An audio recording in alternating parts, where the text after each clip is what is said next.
Shalom. Shalom. First of all, we give all praises, honor, and glory unto Yahweh Ba'Hashem Yahushai Ba'Hashem Rakadash. and double honors to the apostles and the elders of Great Millstone who teach us the truth and rule well.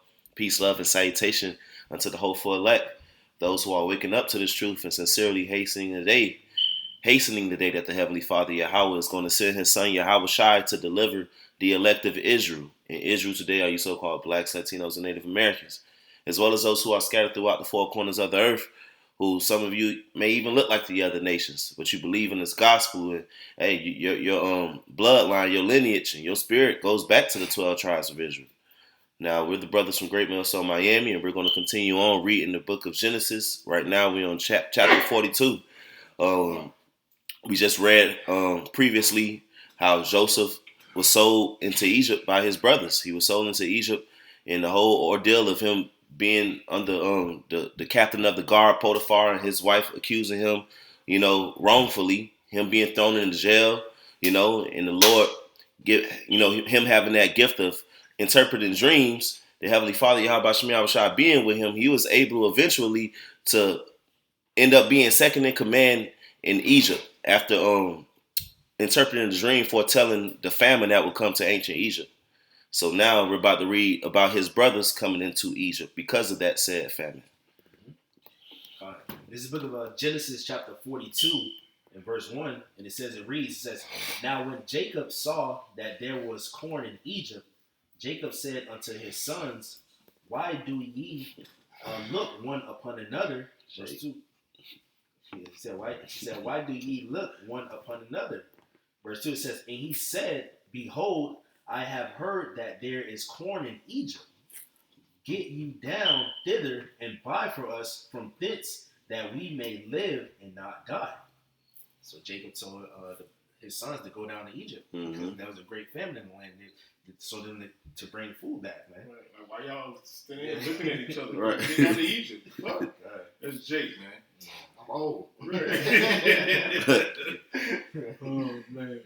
Verse 3, it says, And Joseph 10 brethren went down to buy corn in Egypt, but Benjamin, Joseph's brother,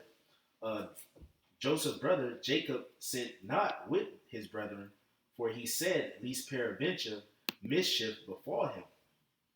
Verse 5.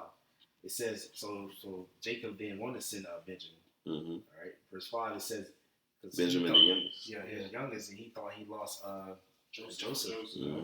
And he, it was one of his favorites, Benjamin and Joseph. Yep.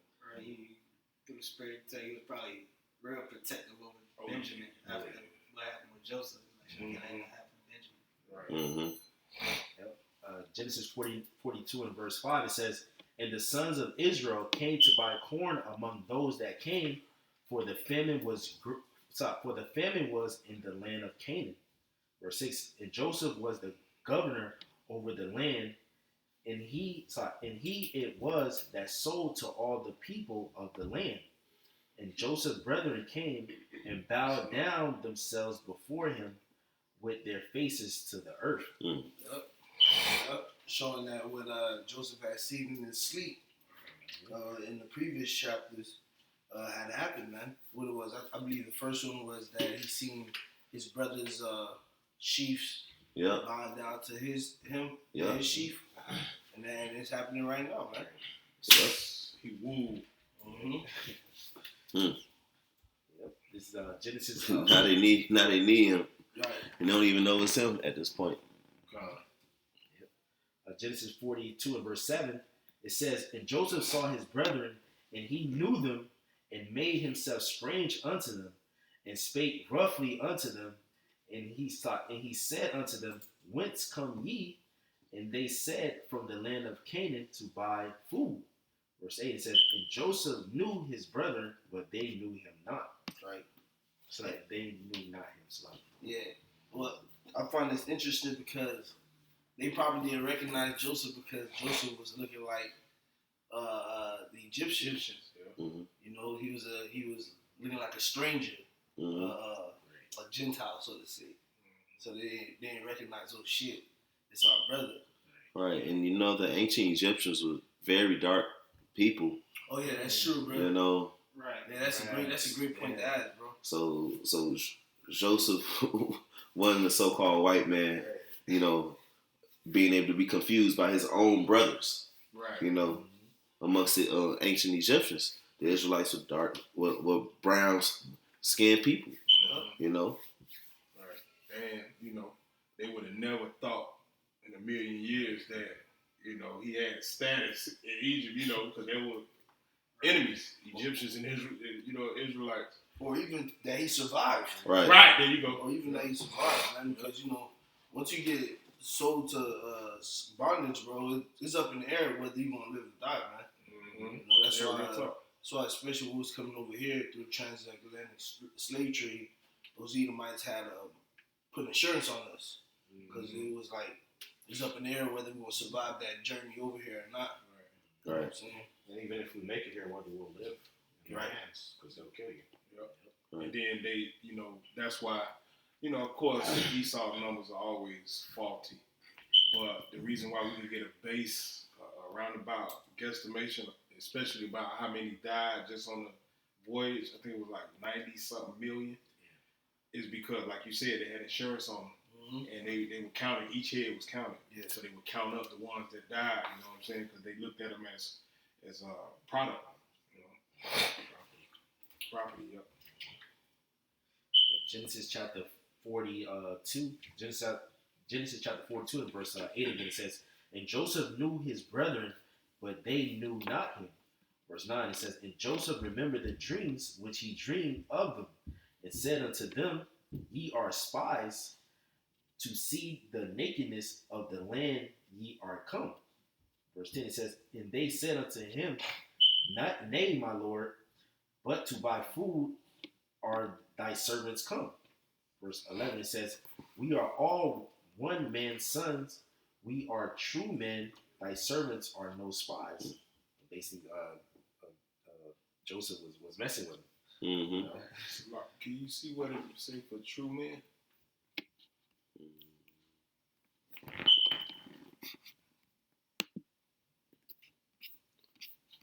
Be the word true.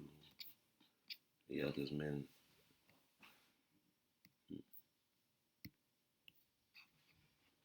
Khan. Khan. That's how you say it in the Hebrew. It says so, thus, like manner, such thing, therefore. So they saying, basically be true. What you see is what we get. We honest. Mm-hmm. Yeah, right, just, honest, true, veritable, correct. Right, they're not no spies. They ain't nothing. They brethren coming to buy corn. Right. Mm-hmm. Which Joseph knew that. Yeah, he's just messing with him. He's playing the game. Yeah, he messing with him. That's also how it's Jake, bro. That's what Jake do to each other. Mm-hmm. I'll read again. It's Genesis chapter 42 and I'll start at verse 10. It says, and they said unto him, nay, my lord, but to buy food are thy servants come. And verse 11 says, we are all one man's son. We are true men. Thy servants are no spies. Verse 12 says, and he said unto them, nay, but to see the nakedness of the land ye are come. And they said, thy servants are 12 brethren, the sons of one man in the land of Canaan. And behold, the youngest is this day with our father, and one is not. So we're talking about Benjamin. And him. Right. One is not. One died. Not knowing they talk with Joseph. See, you just said. They just said they true men. But saying one is not. He said the youngest is with the father. Yeah. Mm-hmm. But not like Shamar said, you get sold into slavery, like it's a good chance you're gonna die. Mm-hmm. But they didn't know that for a fact, right? Like you said, true men, you don't know that for a fact. Verse 14, Genesis chapter 42 and verse 14 says, and Joseph said unto them, that is it that I spake unto you, saying ye are spies. Verse 15 it says, hereby ye shall be proved by the life of Pharaoh. Ye shall not go forth hence, except your youngest brother come hither. I know they heart sunk like a Yup. motherfucker, boy. That ain't with that. That shit crazy. He ain't grilling them right now.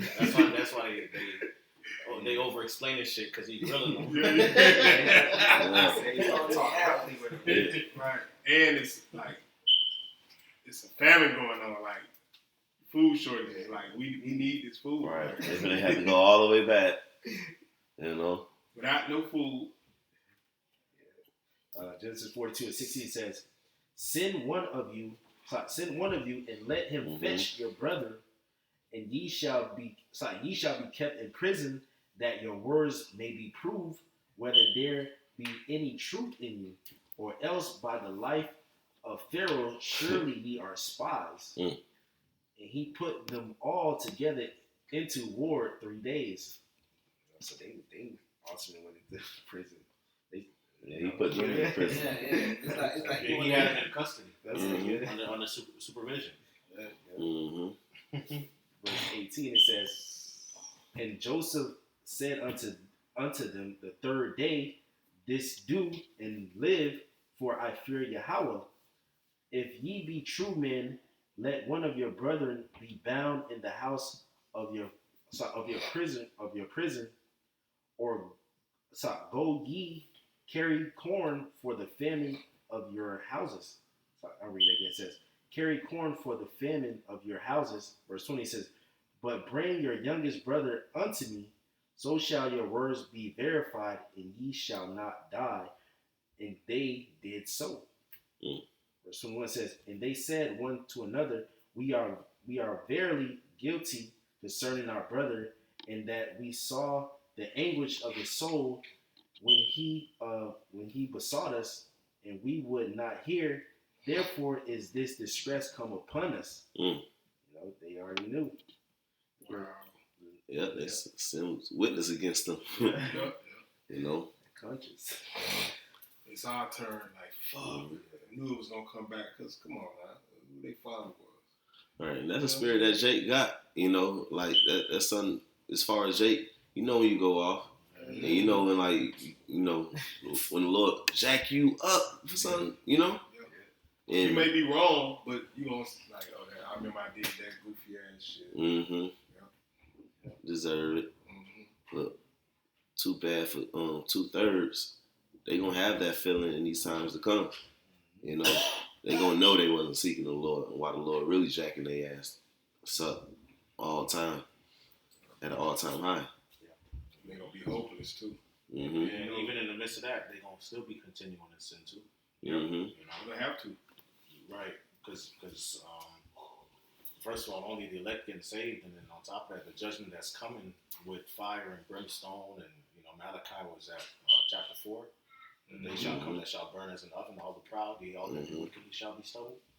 So what we're about to see is a complete left turn, right? A hard left that our people and just the rest of the planet Earth and season are getting ready to take in rebellion against the Most High, unlike anything we've ever seen. Like people about to really be completely open with wickedness, in ways that we never seen. That's saying something considering, LGBTQ and abortion and all the wickedness that we've already seen, to warrant the fire that's coming.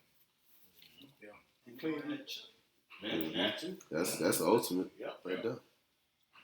Truth said, Nick, we gonna bound. Love many shall wax cold. They saying, forget about the children. That's a child. Helpless. Hey, cannibalism. These people finna lose it. They finna lose it. I mean, they finna invading one another. This finna go crazy. And they got that jump shot in them. We can't. That wasn't just an act. There's something in that. You know what I'm saying? There's something was in that shot. It's gonna turn these people into monsters. We already seeing it. It's turning them into monsters now. Right.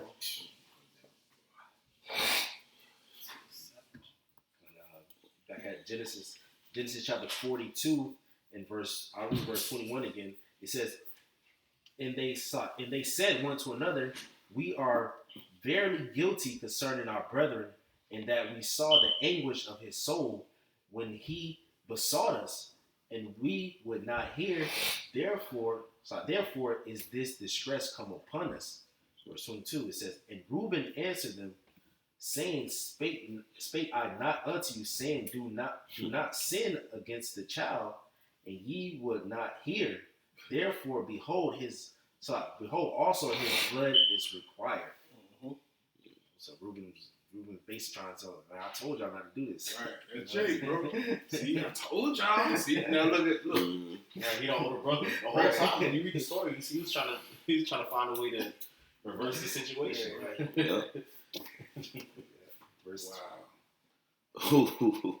Verse 23. Wow. It's crazy because the Seminole Indians, when the other tribes were running from Esau, during slavery, they would run to Reuben, and Reuben would hire them as soldiers and as servants and treat them a lot better. That's where you get the tale of the black Seminoles and stuff like that. You had like Judah and different tribes. They would run away from the plantations to go into Florida, and Reuben would take them in. Hey, they show that in I believe that's 12 Years a Slave or Birth of a Nation. One of them movies. It was 12 Years a Slave. They running through the wood and they just show a scene with Jake looking and Reuben looking at each other. They start dancing. Right, Yeah. dancing together. Yeah. Man, I think when we went to that museum, I forgot what the museum it was. They had a pamphlet about Seminoles, and they showing how Judah came over there. They made them like heads over the tribes and stuff. Right. I thought Tiki was there. I remember that. Yeah. Watch I the think I videos. still got that pamphlet. Videos still on my channel. It's still there. So they show it at the museums and stuff. Yeah. So this is Genesis 42 and verse 23. It says, and they knew not that Joseph understood them, for he spake unto them by an interpreter. Oh, man, Joseph was playing the game on them boys. Yep. Bro. Act like he don't even speak big Yeah. language. Yeah. Speaking to him by interpreter the whole time. He hearing them and understands us, bro. Wise Jake. man. So, So that means this whole conversation is happening, and Joseph has a translator there speaking back and forth to them. Right. And it's interesting how the scribe that's writing this down puts that in the later in the story, so it's building the tension. Mm-hmm. Wow. Because you don't know that until you get to this verse. Right. Mm-hmm. You think he's speaking in Hebrew. Right. You know what I'm saying? He got us talking to me. Yeah. Right. Wow. Wow. You playing the game. Yeah. all right, Genesis 42 and verse 24 says, and he turned himself about from them and wept, and returned to them again and communed with them, and took from them Simeon and bound him before their eyes. Mm-hmm. He had a little compassion. Right, he in his feelings. These his brothers. He love his brothers, So he wept. He gonna weep a couple more times. He ain't seen him in years, And the Lord got that spirit on him, really from this part of mercy. Right. He just dealing. He want to see Benjamin first, and then he gonna move from there. You know what I'm saying? And you want to see his dad too. Yeah. He missed his family. Right. Homesick. He been out there for God knows how many years, bro. And he get it. At this point, he praising the Lord for keeping him throughout this whole situation. And now it's a famine, and you got this power, and your brothers came to you. He get it. He understand why everything happened. And what you said about mercy is on point as well, because he is speaking to them through interpreter. He's been understanding and hearing how they're beating themselves up over what happened on to them, man. You know? Mm-mm-mm. This is a good story. Yep. And in the level of, I hate to say subtlety that he using. Yeah. You know what I'm saying? And it's not like, it don't come across as you being mean. No, it's like it's a bigger picture that he sees. Like you say, he's trying to get his brother, he want his dad to come. Mm-hmm. You know what I'm saying? And playing it off like he don't know them. You know what I'm saying? He fucking with them too. Shit. Yeah. They're selling the slavery and shit. So shit, the least he could do. Right. Shit, you gonna fuck with him real quick, man. Take care of him. Y'all gonna be taking care of him. Yeah, but let him, Come. Genesis chapter 42 and verse 25, it says, Then Joseph commanded to fill their sacks with corn, and to restore every man's money into his sack, and to give them provision for the way. And thus did he unto them. Mm. Verse 26 says, and they laded their asses with the corn and departed thence. And as one of them opened his sack to give his ass provision, in the end he espies his money, for behold, it was in the sack's mouth. Mm. Verse 28, it says, and he said unto his brethren, my money is restored, and lo, it is even in my sack. And their heart failed them, and they were afraid, saying one to another, what is this that Yahweh hath done unto us? We done. Yeah, they feeling it, boy. They going through it right now, bro. Oh man. Send me on this hell. Genesis chapter 42, verse 29. It says, and they came unto Jacob their father unto the land of Canaan, and told him all that befell unto them, saying, the man who is the Lord of the land spake roughly to us, and took us for spies of the country. And we said unto him, we are true men, we are no spies. We be 12 brethren, sons of our father. One is not, and the youngest is this day with our father in the land of Canaan. Verse 33 says, and the man, the Lord of the country, said unto us, hereby shall I know that ye are true men. Leave one of your brethren here with me, and take food for the famine of your households, and be gone.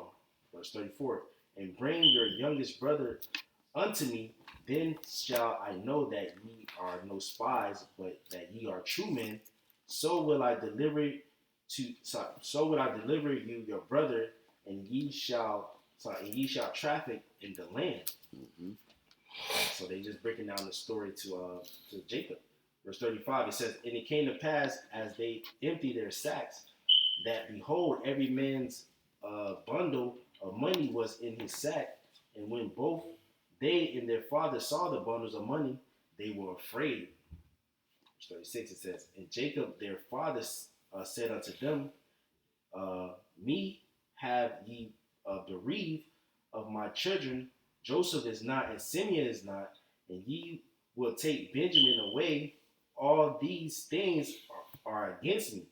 So Jacob think he losing his sons.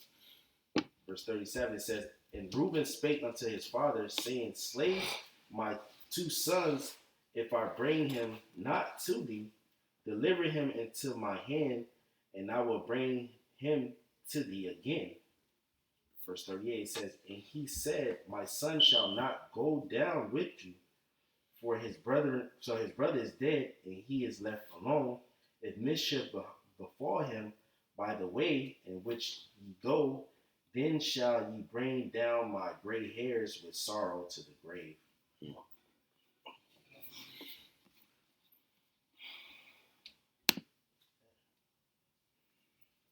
Right, so Jacob was like, nah. Basically, he wanted to send Benjamin.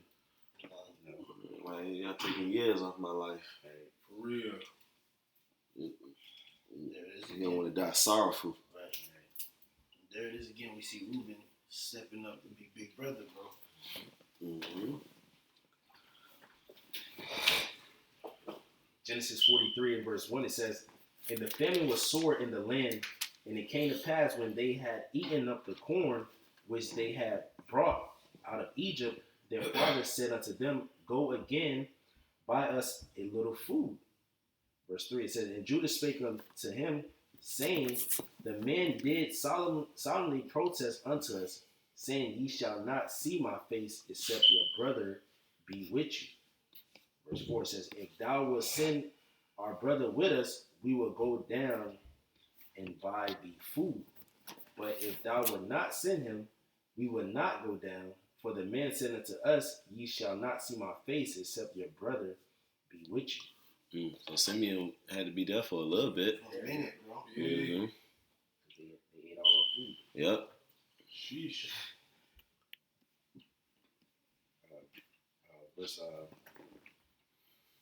verse 5. I'll read verse 5. It says, Genesis 43, verse 5, it says, but if thou would not send him, we would not go down. For the men said unto us, ye shall not see my face, except your brother be with you. Verse 6, and Israel said, wherefore dealt ye so ill with me, as to tell the men whether ye had yet a brother. Israel like, man, why the hell you even told him you had a brother, bro? You could have kept that shit to yourself. For real. Fuck. Took years off my life. Genesis 43 and verse 7 says, and they said, the men asked us greatly of our state and of our kindred, saying, is your father yet alive? Have ye another brother? And we told him according to the tenor of these words, could we certainly know that he would say, bring your brother down. I would say this, every time I read this story, whenever I get to this point, I think to myself, Joseph must have been playing that role really well for them not to notice these questions being asked to them, man. Plus, even in the last chapter, before we seen that there was an interpreter, Joseph told him that he fears God too. He fears Yahweh as well. So it's like, I fear your God, and I'm asking you all these questions about your household. If you have a brother, is your father alive? Like, you know what I'm saying? I don't know. For some reason, I felt like it had to be, that role had to be being played well for them not to notice. Yeah, how would they know that he had a brother? Right. You know what I'm saying? Why you even asking if my father's still alive? You know what I'm saying? Like, real talk. You know what I'm saying? These Right. type of questions.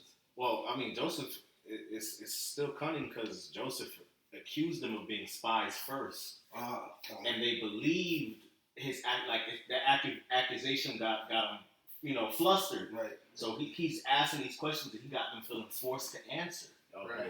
Yeah, so he already done flustered them. So now so it's like, they going uphill. They climbing uphill. Okay. I'm trying to prove, like, no, that's Right. wrong. You were a spy to come spy out the land. We in a famine. You come in here to see if we vulnerable so we could take our shit. Right. That could be punishable by death. That could be, he wearing all the Egyptian garb and Right. shit. You know what I'm saying? Yep. So he looked super important. You gonna go get your little brother and bring him here, and that's how I'm gonna know that y'all not spy. Right. And I'm gonna keep one just in case y'all with that bullshit. Right. This is Jake. It's Genesis 43 and verse 8. It says, and Judah said unto Israel his father, send the lad with me, and we will arise and go, that we may live and not die, both we and thou, and also our little ones. Verse 9 says, I will be surety for him, for my hand shall thou require. But my hand shall thou require him. If I bring him not unto thee and set him before thee, then let me bear the blame forever. Verse 10 says, For except we had lingered, surely now we had returned this second time.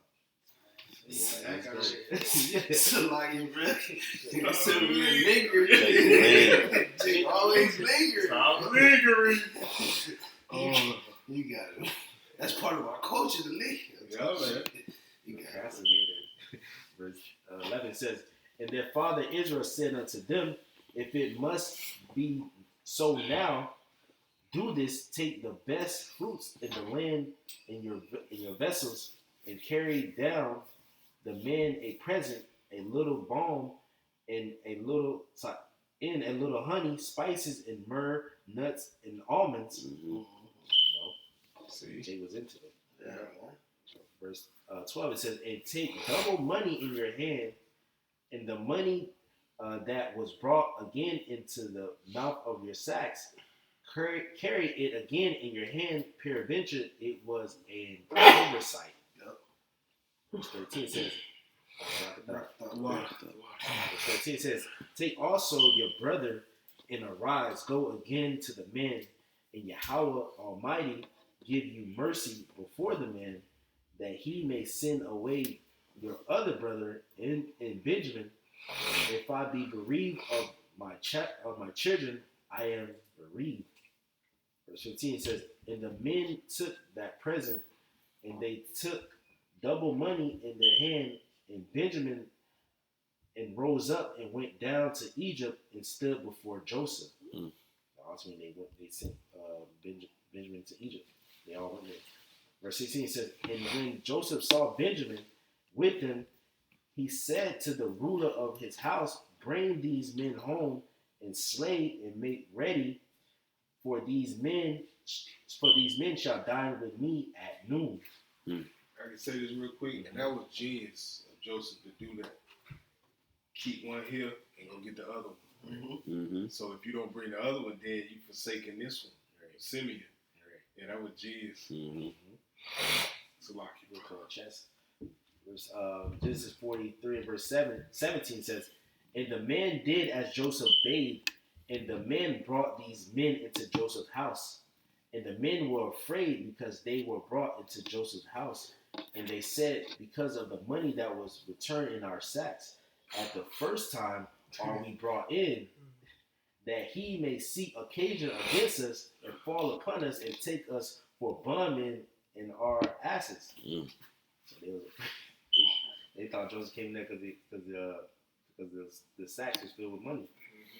Basically, like they ain't paid for it the first time. Verse 19 says, and they came near to the steward of Joseph's house, and they communed with him at the door of the house, and said, O sir, we came indeed down at the first time to buy food, and it came to pass. So they'll just tell the truth. Yeah, they intriguing. They're like, yo, before this is what we really think is happening, yo, let me explain to you something. Right. With the cautious hands, look. What happened was, Right. Genesis. Genesis 43 and 20 says, it said, O sir, we came indeed down at the first time to buy food, and it came to pass when we came to the end that we opened our sacks, and behold, every man's money was in the mouth of his sack, our money in full weight, and we have brought it again into our hand. And the other money have we brought down in our hands to buy food. We cannot tell who put our money in our sacks. And he said, peace be to you, fear not, your power and the power of your father have given you treasure in your sacks. I had your money, and he brought Simeon out unto them.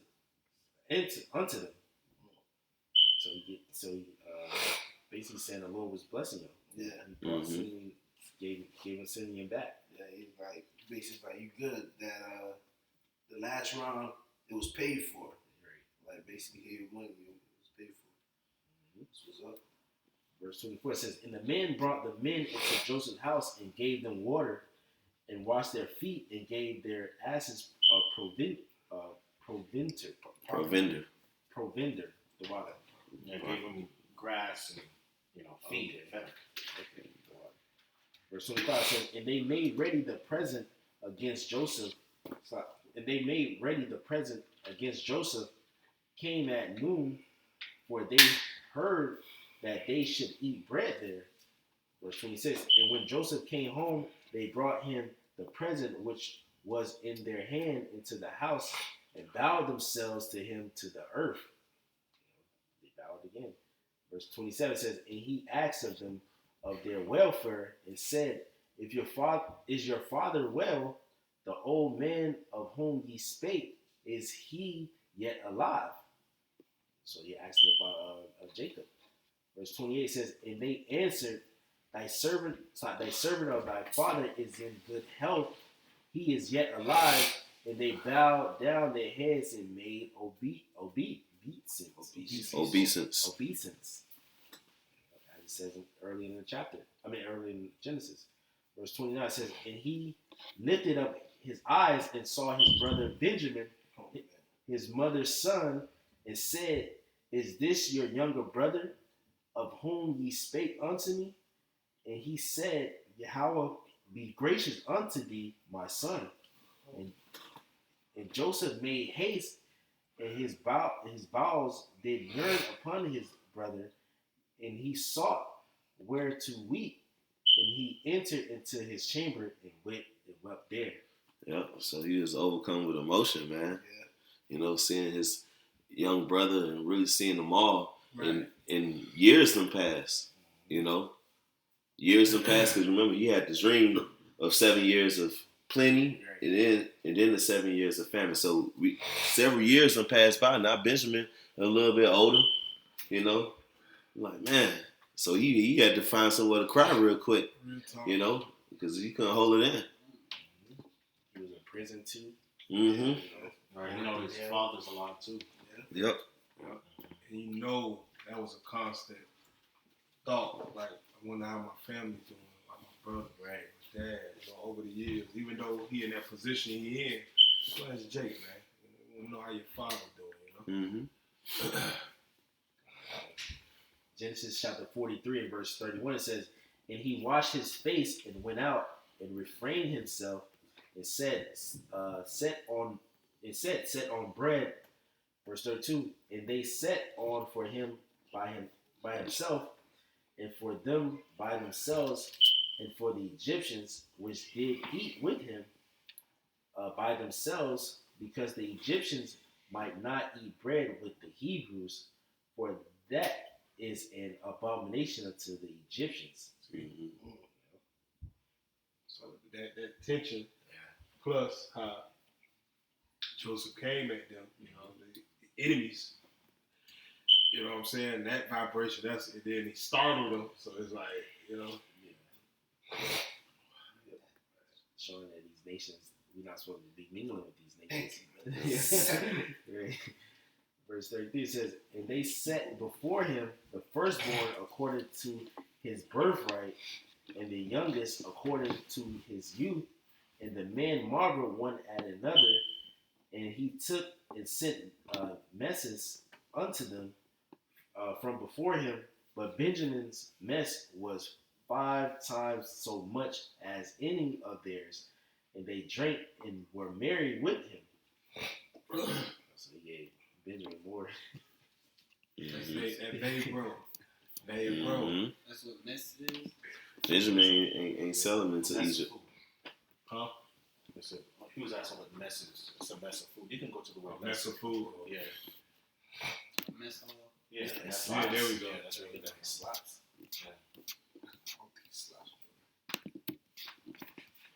Into the messes.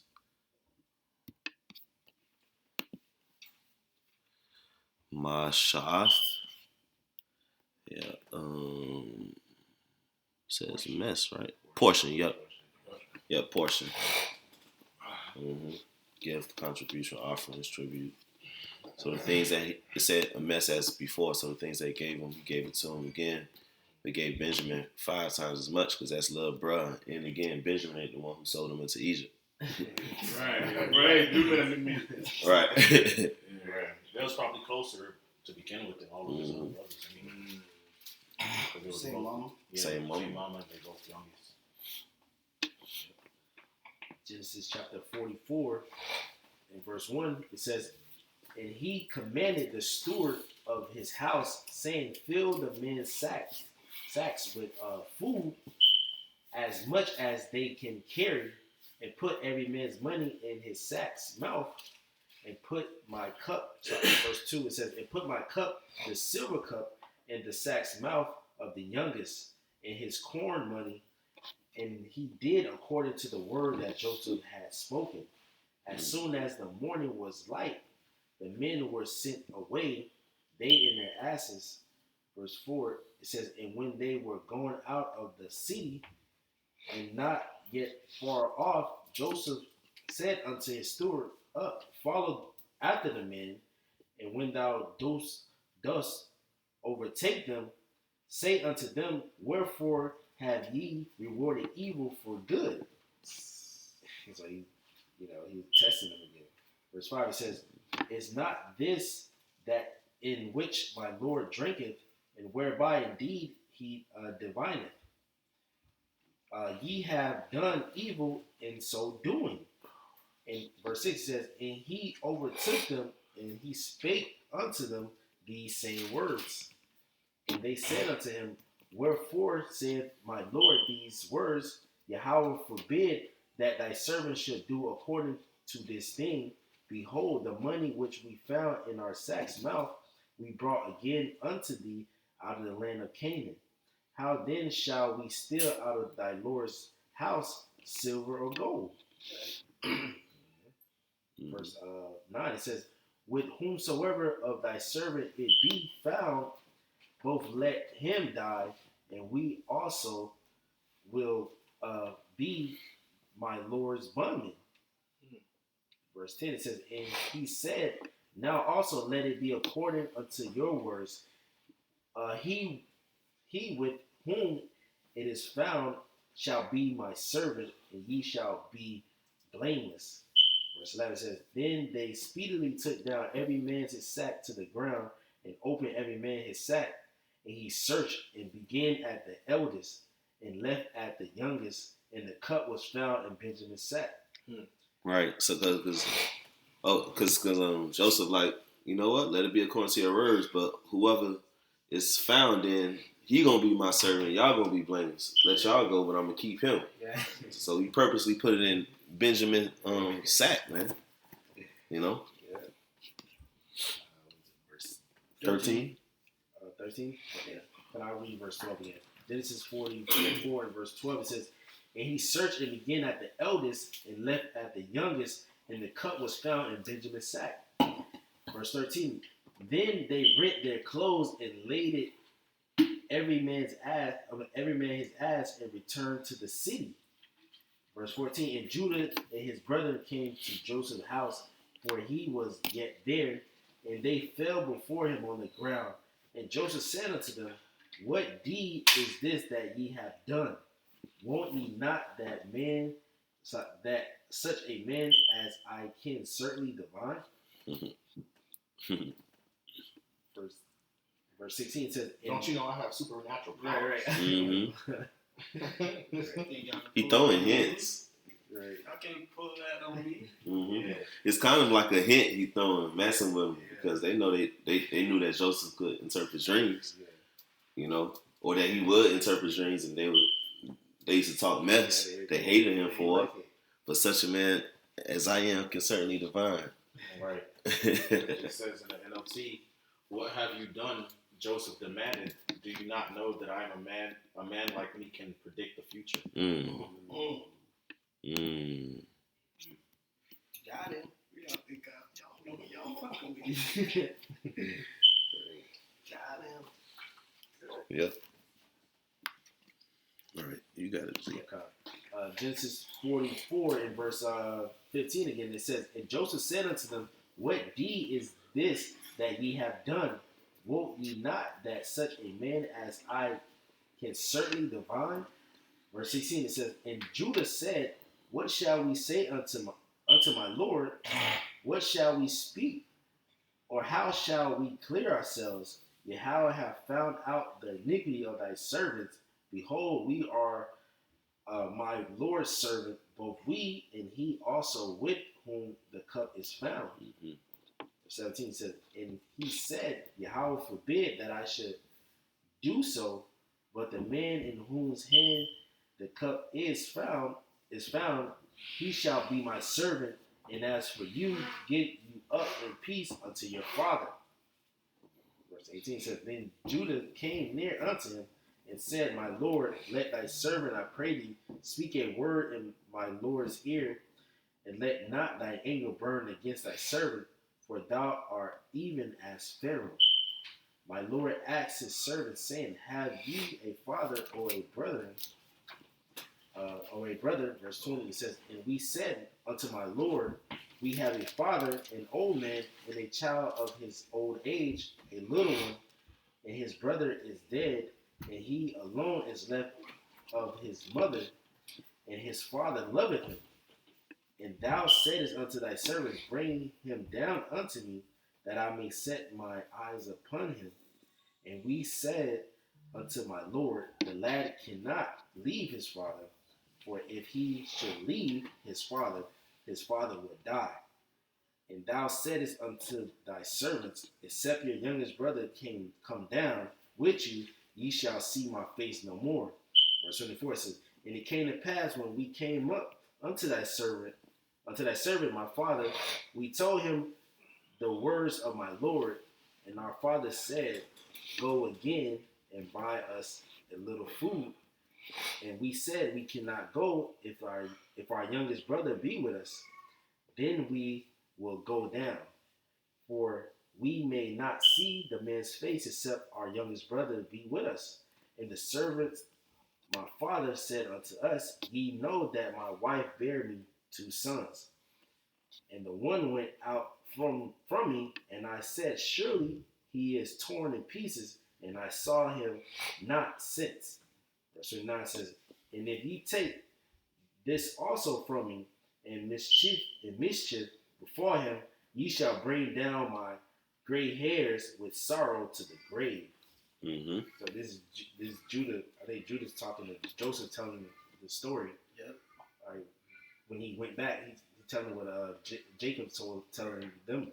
You know, Mm-hmm. basically telling the truth. Verse 30. Genesis 44 and verse 30 says, now therefore, when I came to thy servant, my father, and the lad be sorry. Therefore, when I come to thy servant, my father, and the lad be not with us, seeing that his life is bound up in the lad's life, it shall come to pass when he sees that the lad is not with us, that he will die. And thy servant shall bring down the gray hairs of thy servants, our father, with sorrow to the grave. For thy servant became surety for the lad unto my father, saying, if I bring him not unto thee, then I shall bear the blame to my father forever. Mm-hmm. Verse 33 says, now therefore I pray thee, let thy servant abide instead of the lad a bondman to my Lord, and let the lad go up with his brethren. For how shall I go up to my father, and the lad be not with me? Lest peradventure I see the evil that shall come on my father. Mm-hmm. Great job, Judah. Right? It's like, just send me. Mm-hmm. Let me be a servant. Just take Benjamin. Because if I'm not mistaken, the surety is basically like a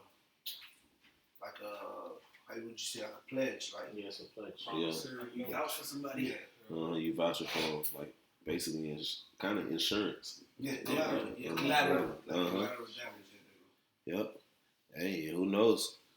Because if you would have went back to Jacob with that bad news, you know. Jacob probably had a heart attack. Yep. Yeah, tough. Yep. And Judah would have had to live with that shit forever, bro. She would fuck with him, bro. Yep. He said I'd take the blame. Mm-hmm. You've heard of older people. Sometimes they say, man, they died of a broken heart. Yeah. As soon as they husband or wife of so many years or somebody died, and the next thing you know, they wither away. Yeah. You know. Like what you said on point, I done had family members that happened too, man. News got broke to a certain individual. Well, they hear the news and everybody's saying not to tell such and such. Mm-hmm. That person was closer to them and they up in age. They hear it, they gonna go too. Some way, somehow, before everybody get the memo not to tell that individual, word had already got to them. By the time they got to the person, they gone. Person that already dropped dead. Hearing the news. Stress I kids. seen that shit happen, bro. That shit will kill people, man. Mm-hmm. I should tell you, two are better than one. You know, and how can one be one alone? You know, you lose somebody you love, that it'll destroy you. Mm-hmm. I don't have no reason to live no more. Right. That's basically it. They can't hang on no more. Just let go. Right. Mm-hmm. Genesis 45, Genesis chapter 45, in verse 1, it says, then Joseph could not refrain himself before all.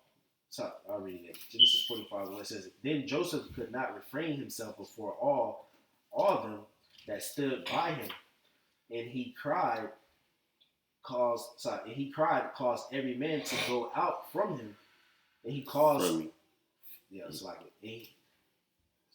I read again. Genesis 45 verse 1 says, Then Joseph could not refrain himself before all of them that stood by him, and he caused every man to go out from him, and there stood no man with him, while Joseph made himself known unto his brethren.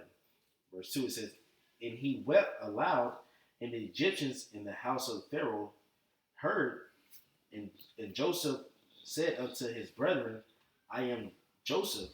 Doth my father yet alive? Live? Does my Lives. father yet live? Yeah.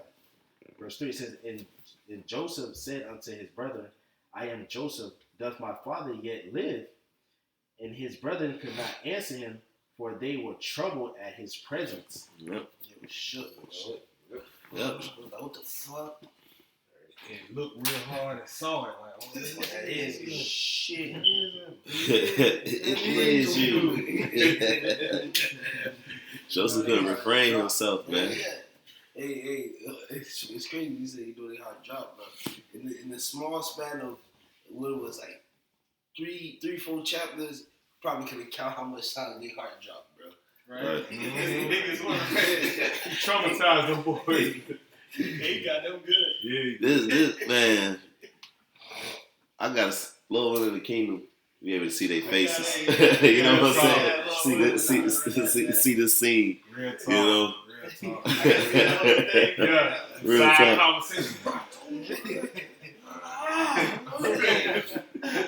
Yo, man. Those being scrutinized. Yeah. Hey, but Joseph really had that love within him, man, Yes, he did. for all his brethren. Yes, he did. You know? I read verse 3. Genesis chapter 44, verse 3 says, And Joseph said unto his brethren, I am Joseph. Doth my father yet live? And his brethren could not answer him, for they were troubled at his presence. Verse 4 says, And Joseph said unto his brethren, Come near to me, I pray you. And they came near, and he said, I am Joseph, your brother, whom ye sold into Egypt. Now therefore be not grieved, nor angry with yourselves, that ye sold me hither, for Yahweh did send me before you to preserve life. See that right there is an impactful statement, man. All right, this is really the real reason why I love this story so much, man. Because he heard his brothers going through it. All right, and when he finally really made first contact with him, what he told him is, don't stress yourselves, don't worry yourselves. The Lord, the Heavenly Father, Yahweh did this so we can live.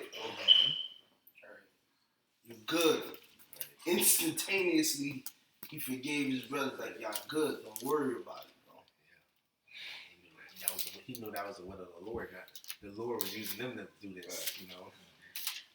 Genesis 45 verse 6 says, Somebody if I can say that shows us, you know, especially when we're dealing with brothers and shit happens, and you know, we gotta remove ourselves from the equation and look at the bigger picture of certain things, you know. Mm-hmm. Yeah, I was gonna say what you said is on point, man. Remove yourself, because Heavenly Father works in all our lives, anyways, man. And on top of that, to remain brotherly, you know, to make sure we remain brotherly and be brothers to one another, you know, despite what situations may seem like, man. I got a precept. Can't take shit personally. Because his Romans chapter 12, verse 1. I beseech you, therefore, brethren, by the mercies of the Heavenly Father, that you present your bodies a living sacrifice, holy, acceptable unto the Most High, which is your reasonable service. So in its truth, we are a living sacrifice. And there's going to be some times where you point out scriptures, or you feel like you've been wrong, or you suffering wrongfully. And it's going to feel that brothers going to have those feelings sometimes, or it's going to be like that. We are sacrifices, and the Lord is doing what he got to do to build us up all together, man. You know, wholly acceptable unto him. So we're going to go through different things. The Heavenly Father going to make examples out of brothers, and then, and Lord willing, still keep us all. Yep. You know? certain things gonna happen. You know, that's why the scriptures talk about forgiveness. It talk about long suffering. It talks about admitting your faults. Cause shit, sometimes you just the fuck off. You know, it's you feeling a wrong way. So you gonna have all of these things, but the thing is to keep on going. Even with Joseph's brothers, man. Hey, they admitted their faults. They was praying. They was trying to, and the Lord showed them mercy. He thinking he about to go up to Joseph's house, and that Joseph about to fall upon them. Yeah. That's gonna be over with for him.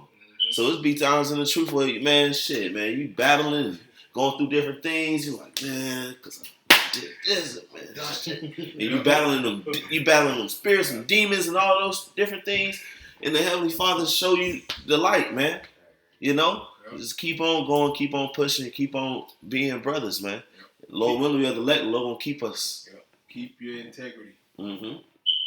Be integral in all situations. Understanding who's in control. Yep. Can I get a precept? One more shot? Mm-hmm. Romans 8 and 28. Mm.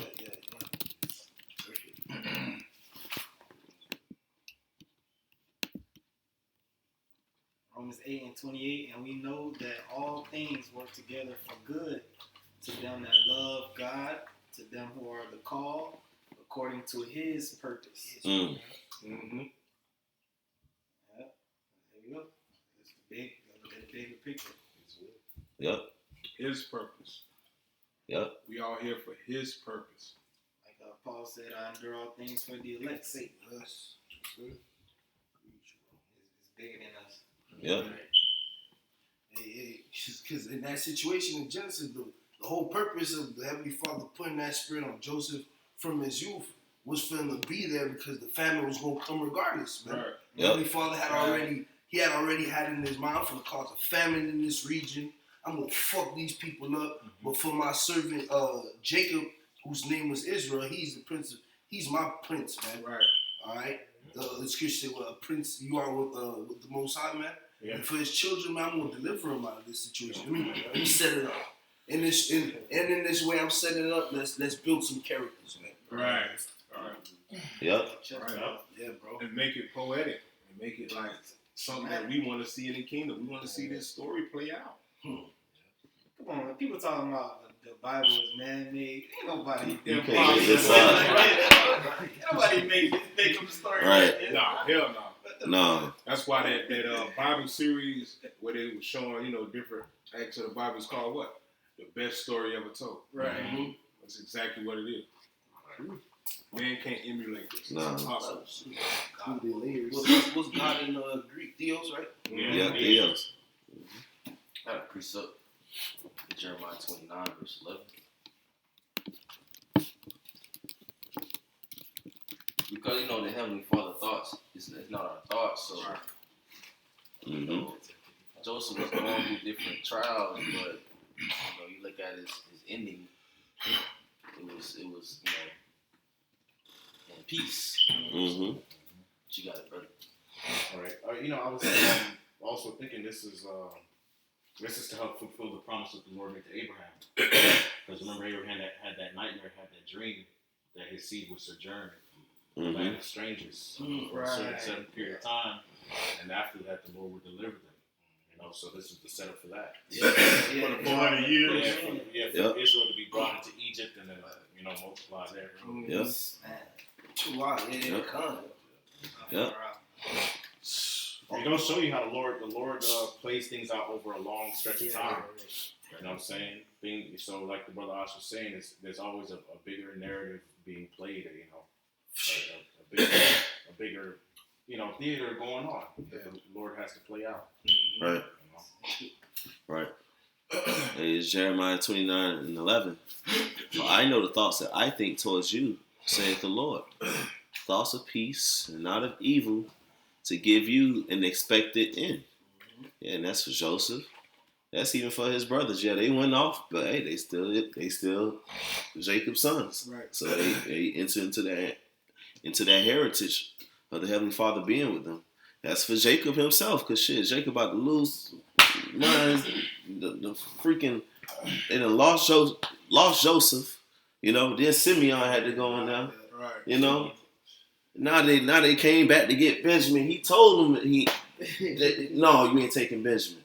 But Jacob finna smile soon, man. He finna be elated. He finna be jubilant soon. Years about to be added to his life. Was about to go on, Right. Recharge. Right. What? Yeah. You might start jumping. Not only to see his son, but his son was set up second in Egypt. Come on. I got another precept off Oh. the shop. Mm-hmm. I'm gonna read it fast. And I'm gonna read the NLT. Ecclesiastes 3:11. He hath made, this is back of what Bishop Lloyd brought up. He hath made, Ecclesiastes 3:11, he hath made everything beautiful in his time. Also, he hath set the world in their heart, so that no man can find out the work that God maketh from the beginning to the end. And the NLT reads, yet God has made everything beautiful for its own time. He has planted eternity in the human heart. But even so, people cannot see the whole scope of God's work from beginning to end. Ain't that the truth? Well, I tell you. Yeah, man. Hey, we ain't in 1492. Nah. We ain't in 1776. You know, we about to be delivered. Right, and that's what I was thinking, because when Lloyd made that statement, you know, all of it, all the pieces really like click, you know, you have an epiphany. Because now we see why this is in Genesis, the beginning, bro, because here it is, we in the end times reading it, and we about to, like you said, the Lord was setting that up for the dream that Abraham had.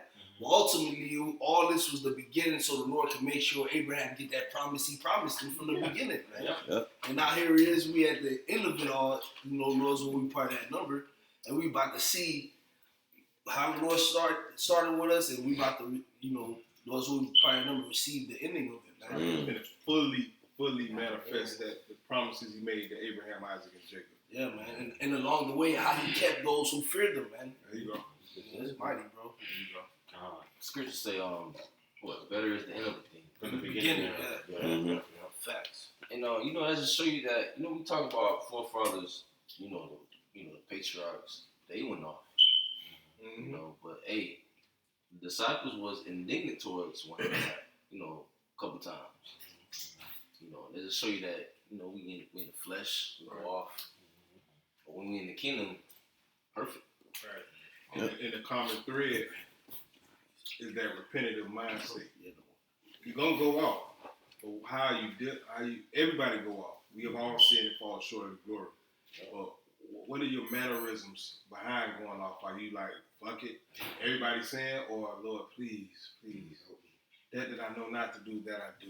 You know what I'm saying? Mm-hmm. And that's who the Lord coming back to deliver. Well, you believe in Yahweh through saying Yahushua, because Yahushua is that mercy, man. You know, we need the mercies of like David had, the mercies of David. Man. You know, we don't get punished for all the things that we've done. Because if so, we all be dead. You know, hey, we need Yahushua, man. We believe on him. You know. The scripture say, "The Lord shall mark iniquity." Who shall say? Who? Scripture say, you know what our frame. Yeah. Mm-hmm. You know what our frame. And that's why Yahweh came pushing that vibration. Like, what y'all teaching, first and foremost, y'all not keeping the law perfect. Because according to what y'all teaching, you're supposed to keep it perfect, which y'all are not doing. And, like you quoted, like, I mark you niggas down, the whole nation of Israel out of here. And Eve that is without sin. Yeah, First stone. Everybody walks with it. Everybody want to be on that. You know? I mean, how they all caught her in the act of committing adultery? That's a question that he answers. Right. How all of them caught her in the Right. same act? Right. Right, because he calling them out, not just for the technicalities of the law. Nah, y'all off. You know, he called them white sepulchres. You know, it ain't that they just off on a little technical thing here. Nah, they off. You know what I'm saying? Yep. You know all about them. Right. You know what I'm saying? Yeah. So back at Genesis 45, I'm reading verse 4 again. It says, "And Joseph said unto his brethren, Come near to me, I pray you. And they came near, and he said, I am Joseph, your brother, right, whom ye sold into Egypt. Now therefore be not grieved nor angry with yourselves that ye sold me hither. For Yahweh did send me before you to preserve life." Verse 6 says, "For these 2 years hath the famine been in the land, and yet there are 5 years in the which there shall neither be airing nor harvest." They say you got are yet 5 years. 5 years left. That's gonna be some more. That's gonna be some more famine. So the 7 years of plenty passed and 2 years of famine. That's 9 right there. 12. No, 7 years of plenty. Yeah, right. 2 years of the famine hadn't passed. So that's 9 years by itself. And Right. added that with the time that he was in Potiphar's house and he was in prison. He was in prison, what, 2 years? Yeah. Right. You know, before he had his dream. So that's 11 years. Shit. Probably, shit. Damn. Man, I've probably been out there for 20 years, man. Easy. Yeah. Yeah. Easy. Still believing. What? Genesis 45 and verse 7 says, "And Yahweh sent me before you to preserve you and Posterity. the water, in the earth, and to save your lives by a great deliverance. So now it was not you that sent me hither, but Yahweh, and he hath made me a father to Pharaoh, and lord of all his house, and a ruler throughout all the land of Egypt." Right. Hey, that's true though, because remember, Reuben was like, "Nah, let's not do this." Then out of nowhere, Judah plotted to the settlement. The Midianites came right on time. Like, oh, let's just give them up, bro. You know what I'm saying? That's how you know it's the Heavenly Father that set it up for real. Divine. Only so-called Black, Latino, Native American people have the zeal to think like that. Right. You know what I'm saying? On the fly. You know? Yeah. To think spiritually on that level. Right. You know, Jake just has that connection. You know what I'm saying? Even when they off. And, you know, that this is also a cut to, you know, Jake that be saying, oh, well, when the Southern Kingdom came over here, you know, Northern tribe was selling them into slavery and had them as slaves. And when we was on the west coast of Africa, we was selling each other as slaves throughout the band. So, you know, just those scoffers, like, Jake's been doing that shit. You know what I'm saying? Since the beginning, bro. Jake been on that boat. That's why it's a law where the scriptures talk about he that selleth a man and stealeth and selleth a man. If it be found in his hands, he shall surely be put to death. Right. Jake is doing that shit, you know, but that don't change the fact that they are brothers and they are people. Right. You know? So that Joseph would have been justified in putting him to death. Right. According to the law. Right, according to the law. You know? But the Lord had a greater purpose, man. That's why a lot of that stuff happened. You know, even leading up to the fact that we're over here as a nation, you know, Judah and Israel being oppressed together.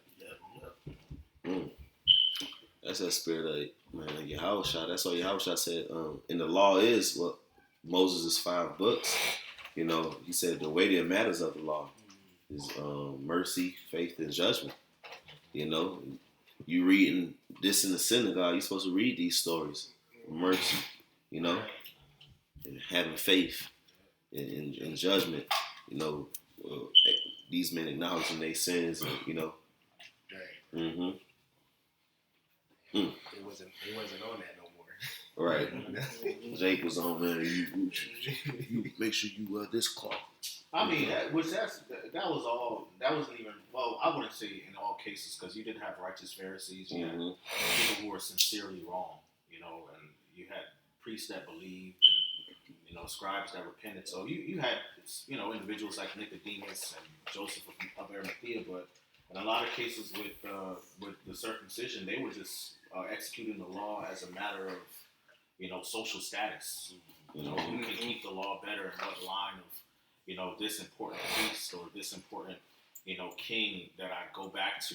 You know, holier than thou spirit. Yeah, you being know condescending. condescending. Being condescending and, you know, trying to take advantage of people, man. You know, knowing that we had to fight to keep our customs against the Greeks and against the Romans. So now that we here, we have a little bit of status and establishment. Now we're going to use that as a status symbol rather than actually keeping the law sincerely.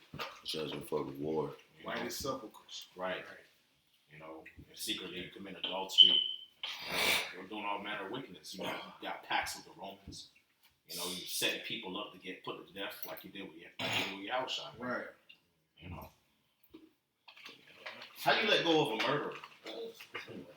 Stealing from Jake, like poor Jake taking their shit, Yeah. taking the best lands and shit. Just like niggas sell out niggas today. These positions in Babylon. Nothing new under the sun. Genesis chapter 45, verse 8, it says, "So now it was not you that sent me hither, but Yahweh, and he have made me a father to Pharaoh, and lord of all his house, and a ruler throughout all the land of Egypt. Haste ye and go up to my father, and say unto him, Thus saith thy son Joseph, Yahweh hath made me Lord of all Egypt. Come down unto me, tarry not. And thou shalt dwell in the land of Goshen, and thou shalt be near unto me, thou and thy children, and thy children's children, and thy flocks, and thy herds, and all that thou hast.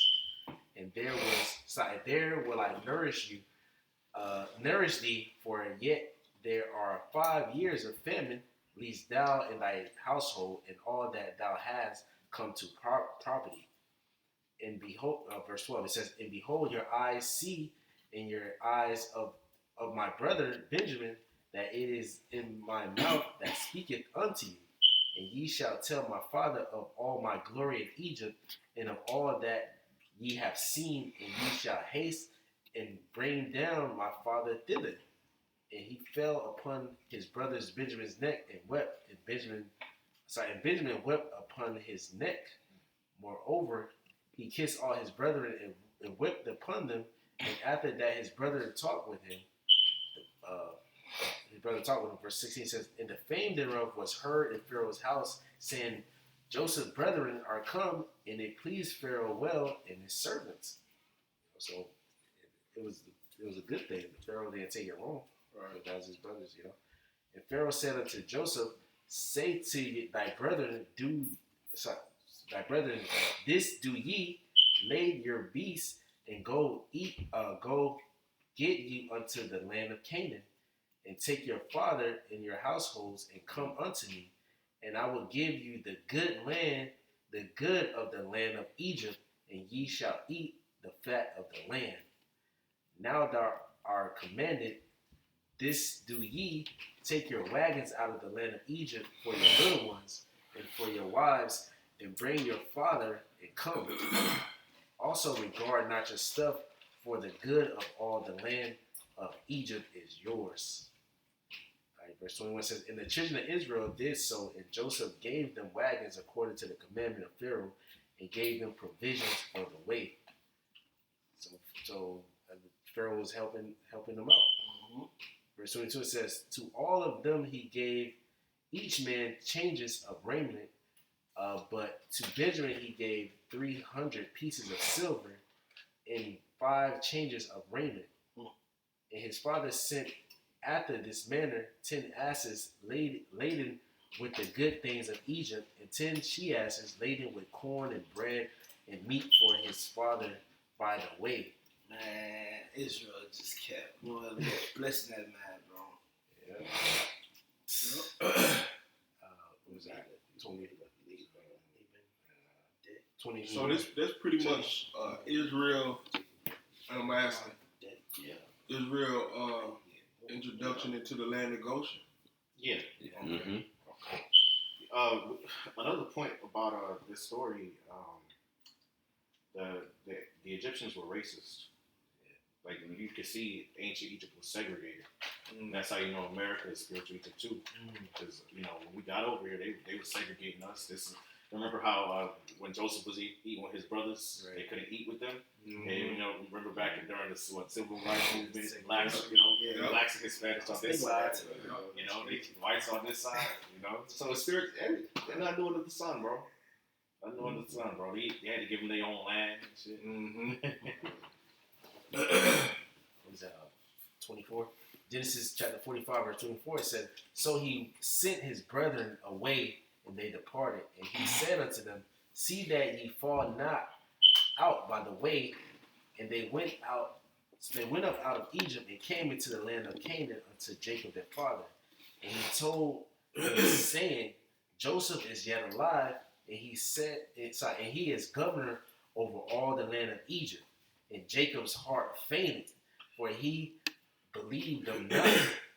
Verse 27. And he told him all the words of Joseph, which he had said unto them. And when he saw the wagons which Joseph had sent to carry him, the spirit of Jacob their father revived. Verse 28. And Israel said, It is enough. Joseph, my son, is yet alive. I will go and see him before I die. He was alive. Right. If I may say, during the time of Abraham, there was a famine. During the time of Joseph. So, famine is biblical, So it's going to be a global famine. But people, so oblivious to it, Like, it's actually in the scriptures. Right. And famine is it's in the scriptures. It always happened. Always. Since the inception of mankind, there's Right. always been famines. That making Right. it seem like it's just something strictly specific to the Bible or to what happened in history. No, there's always been famines. Even during the time of Acts, during the time of Claudius, Agabus prophesied of the dearth famine, Nothing new. Con. I gotta preach. Bear with me.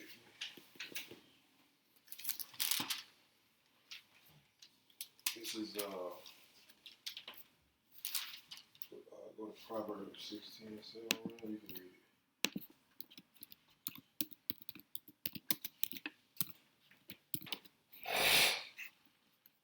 Proverbs 16:7. When a man's ways please the Lord, he maketh even his enemies to be at peace with him. That's exactly what we read about. Mm-hmm. Because it was an abomination to sit with a Hebrew, yet they about to get the best of the land. That's right. Hebrew is governed over the whole land. Right.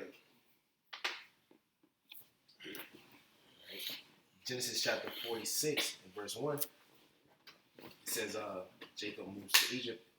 Genesis 4:61 says, And Israel took his journey with all that he had, and came to Beersheba, and offered sacrifices unto the Most High of his father's Isaac.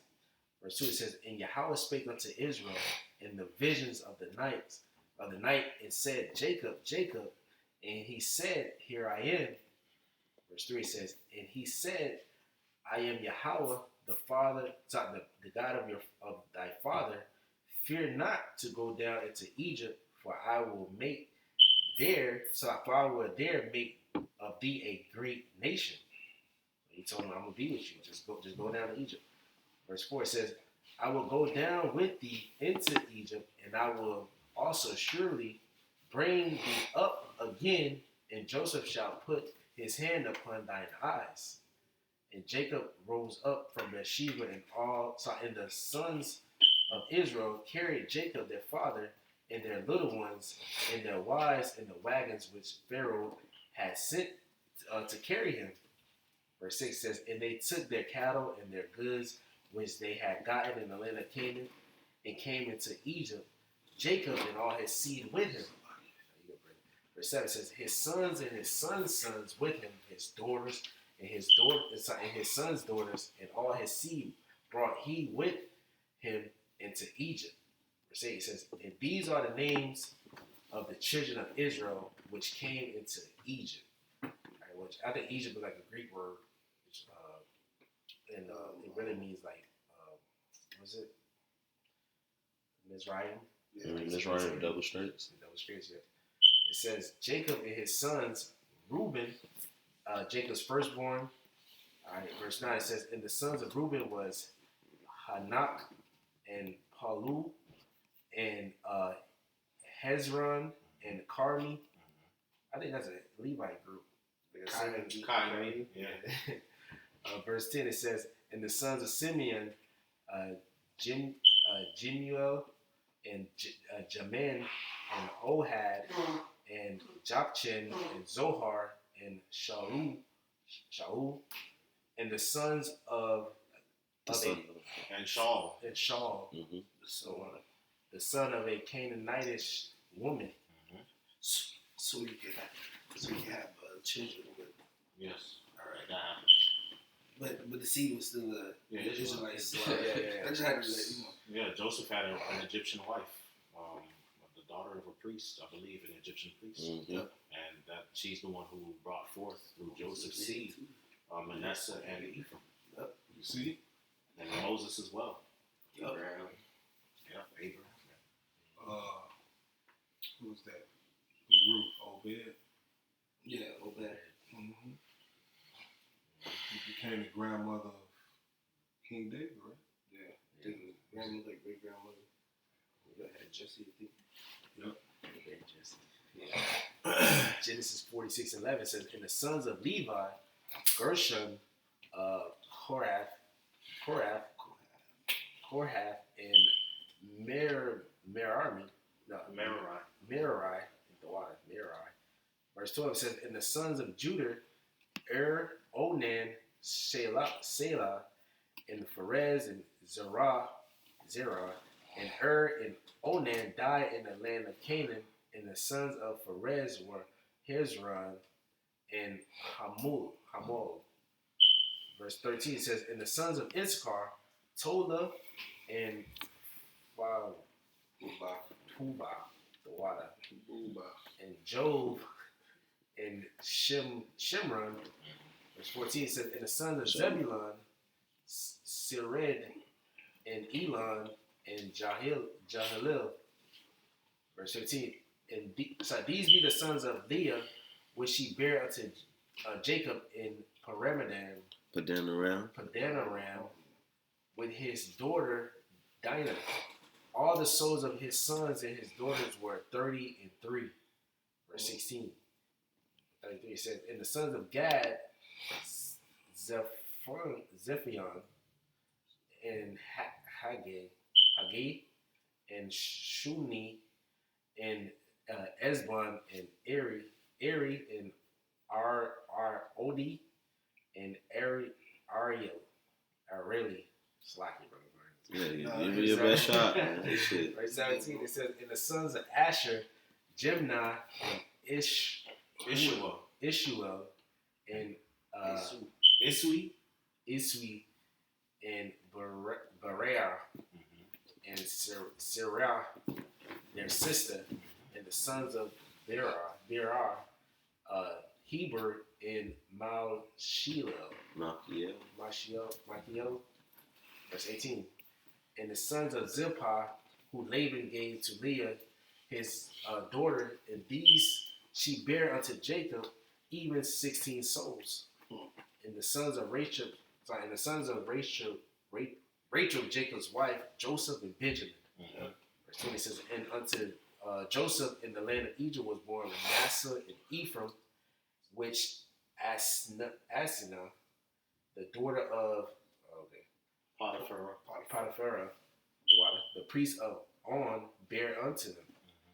And the sons of Benjamin were Bilhah and Bechcher and Ashbel, Gerah and Naaman, Ehi and Rosh and Muppin and Huppin and Arad.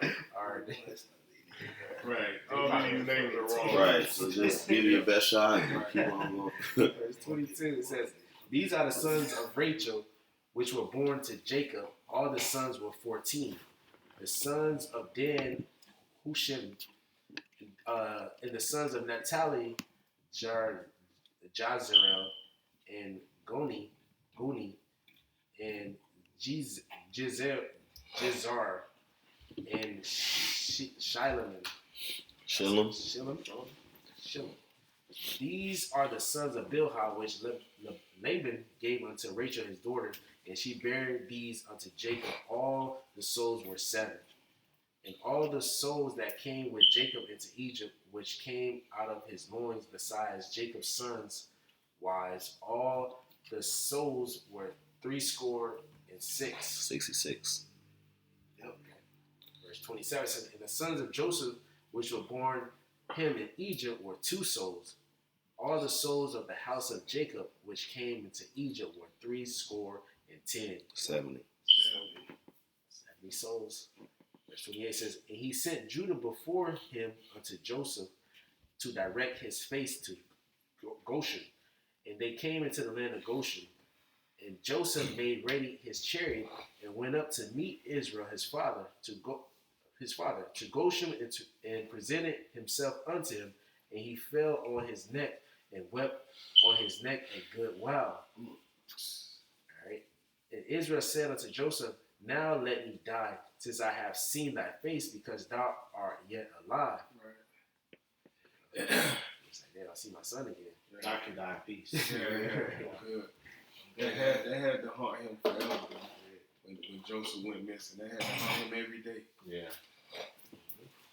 Verse 31 says, and Joseph said unto his brethren and unto his father's house, I will go up and show Pharaoh, and say unto him, my brethren and my father's house, which were in the land of Canaan, are come unto me, and the men are shepherds, for their trade have been to feed cattle, and they have brought their flocks and their herds and all that they have. Verse 33 says, and it came to pass when Pharaoh shall call you and shall say, what is your occupation? That ye shall say, thy servants' trade have been about cattle from our youth until now, both we and also our fathers, that ye may dwell in the land of Goshen, for every shepherd is an abomination unto the Egyptians. Mm-hmm. I think Boy brought that. They worship the. Yeah, I was just about to ask you. Go ahead. I'll have to go back into that. Yeah. We can look it up right now. Something the sheep. Yeah. But the thing is though, Jacob and his line, we're shepherds. We are shepherds, but I guess it's the cattle that the Egyptians had in a high regard, right? Mm-hmm. Yeah. That's why he told them to say that. Y'all deal with cattle. Right. It's like that's a low job. So like, if y'all tell him that, they ain't gonna say, "All right, y'all stay over there." He ain't gonna fuck with y'all. Right. Yeah. He'll leave y'all alone. Who? Pharaoh? Right? Yeah. Oh, okay. Like, soon as y'all say y'all shepherd, you're like, "Oh, okay, fuck that. I ain't even gonna bother y'all. Y'all just stay over there." You know. I believe it's because the shepherds raise cattle for meat. Oh yeah, that's what it was. Yeah. And the Egyptians view those shits as not shits, but the cattle as like gods and stuff. Yeah. Mm-hmm. They worship their gods. To this day. Yeah. Yeah, that's like how it is in India right now. They catch you over there eating the cow. Certain parts they'll try to kill you. And still in the land of Ham too, because what it was, I think it was like a couple of weeks ago. I got caught in the YouTube portal watching different tribal videos and stuff. And there's a certain tribe in East Africa. You know it's Ham, bro. They got the white cattle with the big horns. They put arrays of flowers on it and shit. They paraded around the city, chanting and shit. Remember, They still do that shit. Aaron and them erected the golden calf Yep. because that was a god of Egypt. Wow. That's why Moses was saying, "Let us go and sacrifice to our God." He using that because the Egyptians gonna look at him crazy. Why? Because we gonna sacrifice cattle for our God, Right. but the cattle is their God. Right. So you So sacrificing my God to your God? right. Right. Yeah, Right. It would have been an offense to them. Mm-hmm. Yeah, that's why. Like you were going into Moses during Exodus. God. Yep. Yep.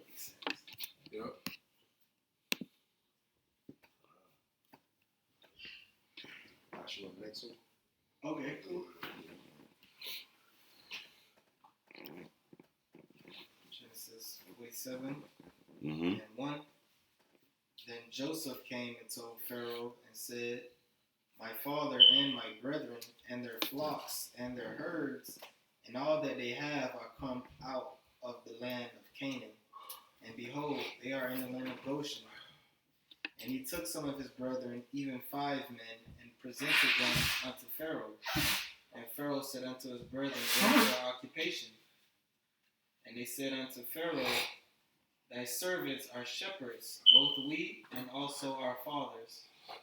They said moreover unto Pharaoh, for to sojourn in the land are we come, for thy servants have no pasture for their flocks, for the famine is sore in the land of Canaan. Now therefore we pray thee, let thy servants dwell in the land of Goshen. And Pharaoh spake unto Joseph, saying, thy father and thy brethren are come unto thee. The land of Egypt is before thee. In the best of the land make thy father and thy brethren to dwell. In the land of Goshen let them dwell. And if thou knowest any men of activity among them, then make them rulers over my cattle. And Joseph brought in Jacob his father and set him before Pharaoh, and Jacob blessed Pharaoh. And Pharaoh said unto Jacob, how old art thou? And Jacob said unto Pharaoh, the days of the years of my pilgrimage are 130 years. Few and evil have the days of the years of my life been, and have not attained unto the days of the years of the life of my fathers in the days of their pilgrimage. And Jacob blessed Pharaoh and went out from before Pharaoh. And Joseph placed his father and his brethren and gave them a possession in the land of Egypt, in the best of the land, in the land of Ramses, as Pharaoh had commanded. And Joseph nourished his father and his brethren and all his father's household with bread according to their families. And there was no bread in all the land, for the famine was very sore, so that the land of Egypt and all the land of Canaan fainted by reason of the famine. Yep. And Joseph gathered up all the money that was found in the land of Egypt and in the land of Canaan for the corn which they brought. And Joseph brought the money into Pharaoh's house. And when money failed in the land of Egypt and in the land of Canaan, all the Egyptians came unto Joseph and said, give us bread, for why should we die in thy presence, for the money faileth? Got a precept, if I may. Sirach 29, verse 21.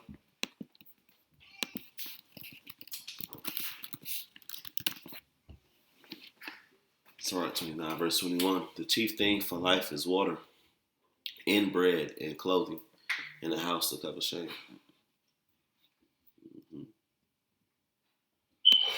A precept as well. I mean, we went into it the other day, but we know that great famine is coming, because they say even the money failed. So people who think they got some money saved up or whatever, that's not going to help you. Right. So basically, their spending power of their currency, it went away because you had to use more money to get what you know. Inflation. Yeah, inflation. Hyperinflation. Hyperinflation. The economy collapsed. Right, economy. Yeah, it's over with. It goes to show you how the Lord uses famine to kind of shift the global powers and shift the world paradigm. That's what's happening. To shift like the paradigm, there's a paradigm shift that happens when famine comes. Because people had to travel to go somewhere to get food where there was no food before. People got to move. They got to spend money they ain't got. Right. So the people who have the most money and the most resources, they end up on top. Mm-hmm. You know what I'm saying? That saying, way to a man's heart, still his stomach. What does the money mean if it ain't shit to buy with? If you can't buy food, there ain't no food. Right. You just got money sitting. It Right. fails. Right. Hey, Revelation 6 and 5, you brought this out last time, but hey, when he opened the third seal, I heard the third beast say, "Come and see." And I beheld, and lo, a black horse. And he that sat on him had a pair of balances in his hand. And this is the time that we coming into, that black horse with a pair of balances, judgment, But also these people, hey, they're going to have to measure all these rations out, man. And I heard a voice in the midst of the four beasts say, "A measure of wheat for a penny, and 3 measures of barley for a penny. And see, thou hurt not the oil and the wine." Right. And I'm bringing this out to say, yeah, it's going to be, and a penny is a day's worth of pay. Mm-hmm. So a day's worth of pay going to be able to get you, for instance, for example, a small bag or a small portion of flour, or a small portion of this, a whole day's pay, right. But see, thou hurt not the oil and the wine. And this is talking about the truth, the wisdom, and those who the Lord is going to keep in these times. See, money ain't going to deliver when the Lord is bringing the famine to hurt those who feel that they proud because they got money or they got this or they got that. Because in the famine, it's a scarcity of all these different things. It's to bring down the pride of these people, man. It shows you in ancient Egypt. If it weren't for the Lord sending Joseph and having these dreams and giving him the wisdom to lay up this corn, even Egypt would have failed. And like you Rodney said earlier, a family is going to cause iniquity to abound. Mm-hmm. You know what I'm saying? The love of many waxing cold, because human nature, especially if you don't have that wine or that oil, the human nature is to survive by any means necessary. It don't matter about that old lady who was in front of you. I'm going to bust her head and take her food out of her hand. Why? Because I'm hungry. I gotta survive, I got a precept for that. 2 Corinthians 15. 2 Corinthians 15 and verse 18. No, verse 19. Right here, 18 and 19. Mm-hmm. 2 Corinthians 15 and 18. For because of their pride, the city shall be troubled. The houses shall be destroyed, and men shall be afraid. A man shall have no pity upon his neighbor, but shall destroy their houses with the sword and spoil their goods because of the lack of bread and for great tribulation. So because of the pride of these people, the pride of these Americans, that's what's coming to this place, modern day Egypt, And the Lord is only going to keep his elect through these times. Hey, you can have money or you can have this or that, or you can feel like you got goods or you got this laid up.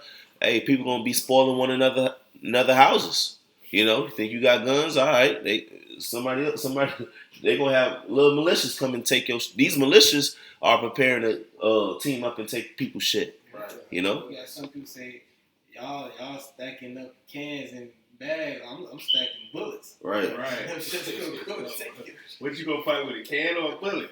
Right. Oh, American Blackout, the mother who killed a nigga with a can. Yeah, you right. Hey, get Isaiah 33 and 6. Just to land back what you brought out in Revelation 6, that oil and the wine. Isaiah 33 and 6. And wisdom and knowledge shall be the stability of thy times. Stability. Right. And strength of salvation. The fear of the Lord is his treasure. Right. That's the only thing you're going to have to lean on. That's why Yahweh Shai said what he said. Man shall not live off of bread alone, but by every word that proceedeth out of the mouth of the Most High. And that's what it's going to boil down to. Especially the water Yahweh Shai for giving us the eye salve. We see it now. It's nothing you can do carnally. Period. You ain't got a shot. It has to be all spiritual. You know what I'm saying? It's that mindset you gotta have moving forward, because like the scriptures say, Revelation 12:12, coming down with great wrath. And you go through our history, you done came down with great wrath. But it ain't gonna be nothing compared to this. And just like Daniel 12 say, man, he has a schematic plan to basically commit genocide on you Negroes, Latinos, and Native Americans. He got you cornered on all sides. You're going to need divine intervention. Right. Wisdom and knowledge. Praying to the name of the Lord. Understanding what the mark of the beast is. Praying the Lord keep you from the hour of temptation. Because thou hast kept the word of my patience, wisdom, and knowledge, I shall also keep thee from the hour of temptation, which shall come upon all the world. Key point. He will keep you, not you keep you. He will keep you. The things that we're reading in these scriptures, that's the only way. And we reading it with the story of Joseph and his brothers. How were they kept? The Lord had them sell him to, and go into captivity under the Egyptians, and then be built up, and then when the famine came, they were preserved. I just wanted to say, that just show you, like, when you read the stories, we see our forefathers being made hard. Like Jacob working for Rachel, and he had to endure, that period of time, work for Laban. Mm-hmm. Even Isaac, he was going through what? No, Jacob. He was thinking about, like, Joseph in his old age, thinking about Joseph. So, we all have to go through a trial, something. So we can't really complain. Jacob suffered wrong. That situation you talking about, Rachel and Leah, he suffered wrongfully. You told me I could have, you know what I'm saying? Who was it, Rachel? But ended up giving him Leah after the first 7 years. But what did he do?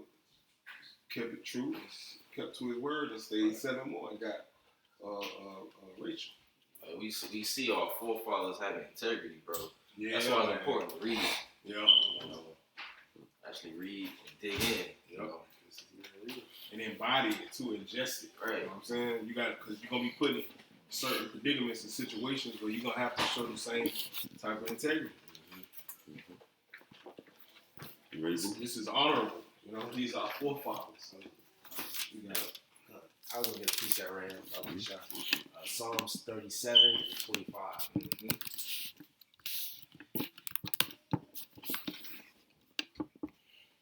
Psalm 37 and 25. I have been young and now am old, yet have I not seen the righteous forsaken. So like, can you start 23? 23. It go right with it. The steps of a good man are ordered by the Lord, and he delighteth in his way. Though he fall, he shall not be utterly cast down, for the Lord upholdeth him with his hand. That's a story we just reading. What? I have been young and now I'm old, yet have I not seen the righteous forsaken, nor his seed begging bread. Wow. Hey, he is ever merciful and lendeth, and his seed is blessed, man. For real, man. I'm going to quote something out of there. Yep. One thing about famines, the Lord keep his people through it though. So I was saying, hey, Abraham, it was time in Abraham's time it was a famine, and this man and that man. Hey, every time he kept his though. Yeah. Elijah. You got children, Lord, keep your children. And strictly offer the promises to Abraham, Isaac, and Jacob. Yeah. But also that the Shumanite woman was the Elisha or Elijah. Yeah, they had the cruise of war. Yeah. The Lord kept, it was an endless cruise of war. They had bread. Hey, and even in the wilderness, the Lord gave them manna from the sky. And it tasted like what they wanted it to taste like.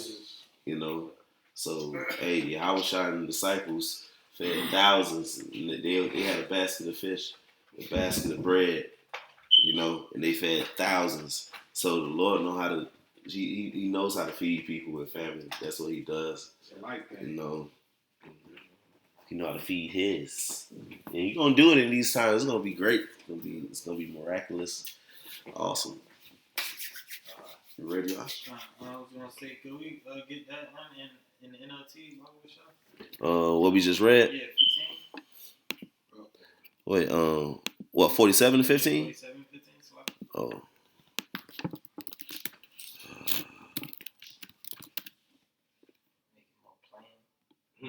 Yep. On the tables. Genesis 47:15 in the NLT. When the people of Egypt and Canaan ran out of money, all the Egyptians came to Joseph. Our money is gone, they cried.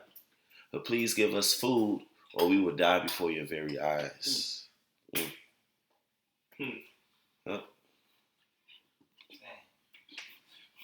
Yep, the money gonna go.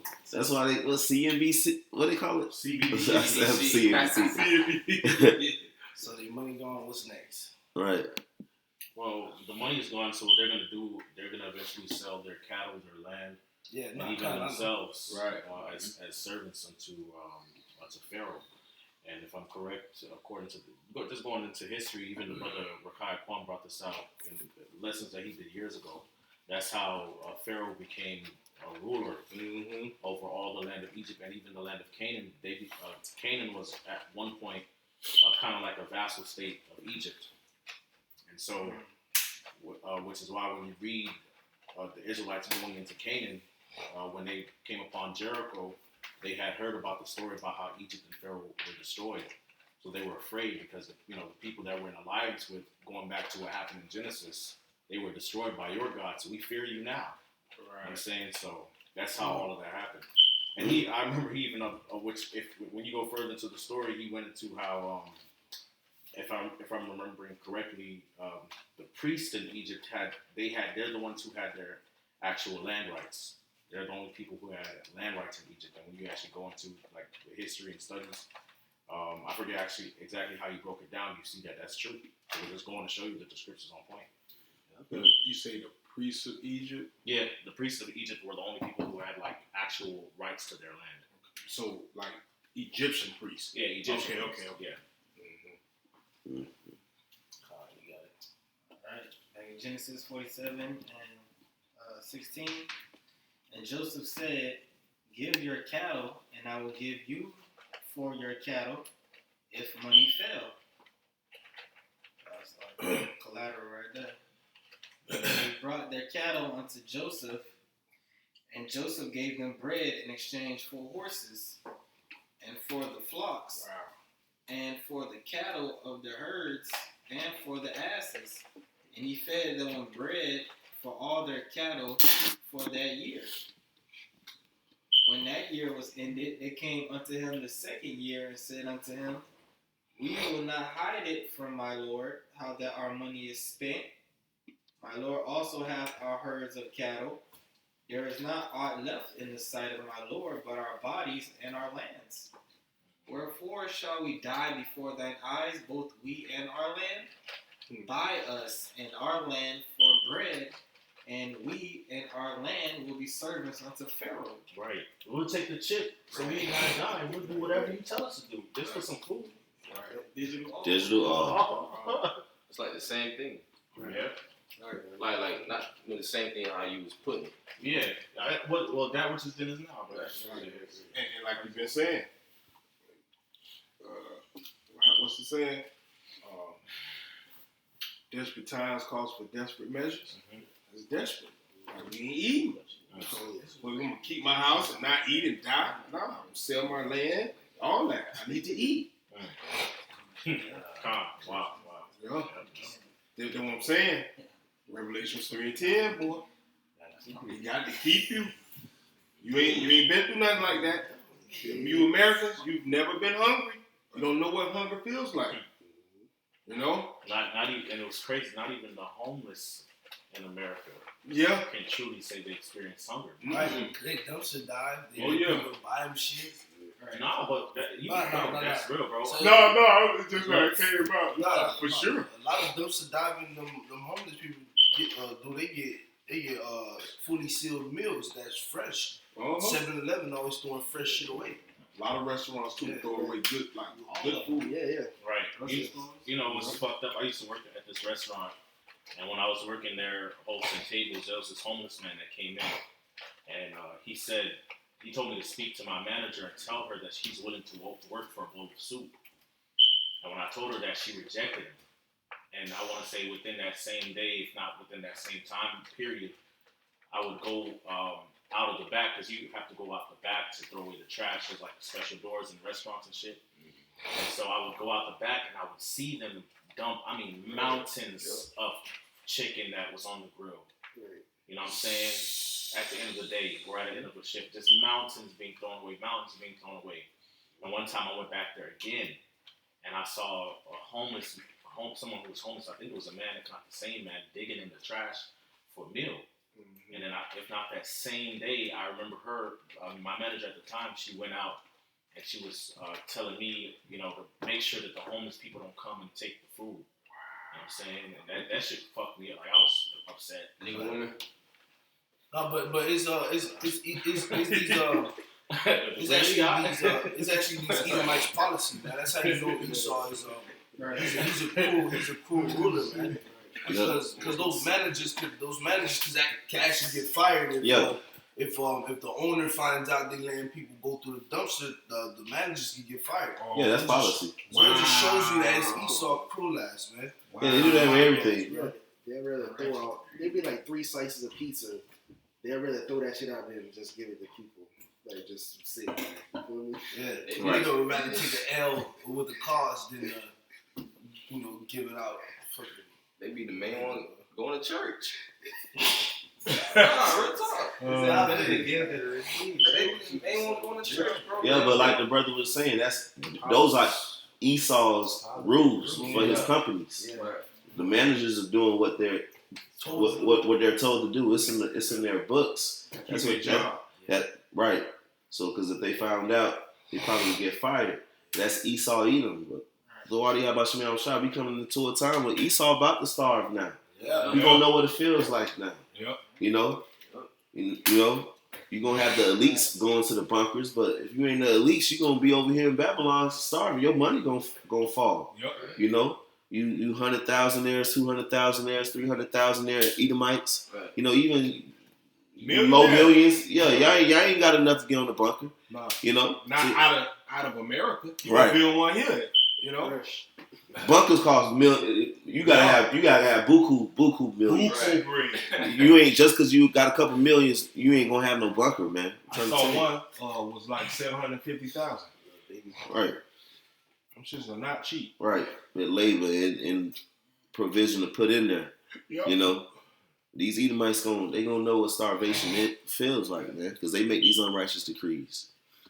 Right. Hey, another thing too, man, just goes to show how, because you were bringing out the point, Shamar, about how wicked Esau is. Because like you go into these restaurants, manufacturing, produce industry, and you see how much is wasted. Yeah. We're outside of America and Europe, these underdeveloped countries, people are in shambles. They ain't got no food. You know what I'm saying? They ain't got no clean water. So with all of this abundance, Esau be talking about, we're going to end famine, we're going to end hunger and homelessness. If they wanted to do that, they could do that overnight. Right. It's set up like that. It's set up like that for the system to crash and for everybody to bend the knee. Right. It just goes to show you this man is wicked, man. He, just taking more than you need, man. The Lord already divided the nations according to their inheritance and, made the earth abundant in how, in its produce. Right. So that everybody can eat and have enough space to grow and, people live and die and the cycle continues. What's the problem? He created it to sustain itself. Yeah. And the things that Esau is doing is sinister, and he's doing it by design. Because the elites, they don't eat this shit. Right. They got their own cattle on farms, oxygen and all that. So there's basically what's the word I'm looking for? Engineering. Right. You know what I'm saying? But see, the Most High is gonna step in and that shit gonna get out of hand. Right. Like what Mark said, you regular Joe Schmo Edomites, meaning those of you that are not of the elect, you finna get it. You finna get it. You got Esau taking J organs. Yeah. He got the best. We say Kobe meat. Yeah. Grass fed beef and this and that. But it's his time to start, like what Mark said. I don't think I finished that. But I just wanted to say too, the apostles that I brought up years back and playing out certain videos, even that one video with that dude Russo, Aaron Russo. basically the elites they plan to do exactly this. Mm-hmm. Because basically, we know that the citizens of America are really slaves to the elites, Right. and the money system. Once that fails, they have a plan to crash the dollar, and the currency is going to be the people. Like basically, America going to have to give over the people directly to the elites through that digital wall. There you go. they're gonna be the money. Right. And that's why the CBDC. You know what I'm saying? Digital currency, and we monitor everything you buy or sell. Right, because with the CBDC is. It's not about money no more. If No. money's 100% digital, there is no money. You right. the money. You the money, yeah. And we have the power through that digital all right. shut you off. Right. Right. Completely. Right. Like that movie In Time. Yeah. Right. Right. The same thing. Yeah. There was no physical money. The money was that time. Yeah. Mm-hmm. It was them. Once you ran out of time, your ass dropped dead. Your bank account went zero. Damn. Yeah. Genesis 47:19. Wherefore shall we die before thine eyes, both we and our land? Buy us in our land for bread, and we in our land will be servants unto Pharaoh, and give us seed that we may live and not die, that the land be not desolate. And Joseph bought all the land of Egypt for Pharaoh. Yep. Yes. For the Egyptians sold every man his field, because the famine prevailed over them, so the land became Pharaoh's. So That's it. you will own nothing and you will be happy. Right. Until a Pharaoh arises that didn't know Joseph. You know? Right. No Hey, more- Bill Gates is buying up all the farmland Yep. for the elites. No You more know. private ownership of anything. Right. You're gonna give up everything you own. It's crazy because there's gonna be no more private ownership, but the ones who's gonna own everything are in the private sector, bro. Mm-hmm. Right. Damn. Walking oxymoron. That's what Esau is. God damn. And then he feel like he made a mistake by doing that, though. You know what I'm saying? That's how to show you how greedy and envious and covetous he is. You know, like nobody can make money. Like you seeing it with a lot of the delivery company like FedEx and UPS. I seen a UPS driver riding in a what's some Hensky, basically like a rental. You know the rent. Yeah, Penske, the rental truck, delivering packages out of that bitch, bro. Like what the fuck? But Amazon is basically cornering the market. Because who can you order a product now and it get to you the next day? Nobody can do that. Nobody can do that. You know what I'm saying? So the process has already started of ruling out all the competition. They already bought Whole Foods. Amazon. Buying up Yep. Whole Foods. Yep. I got a precept real quick. This is Isaiah chapter 5, verse 8. It says,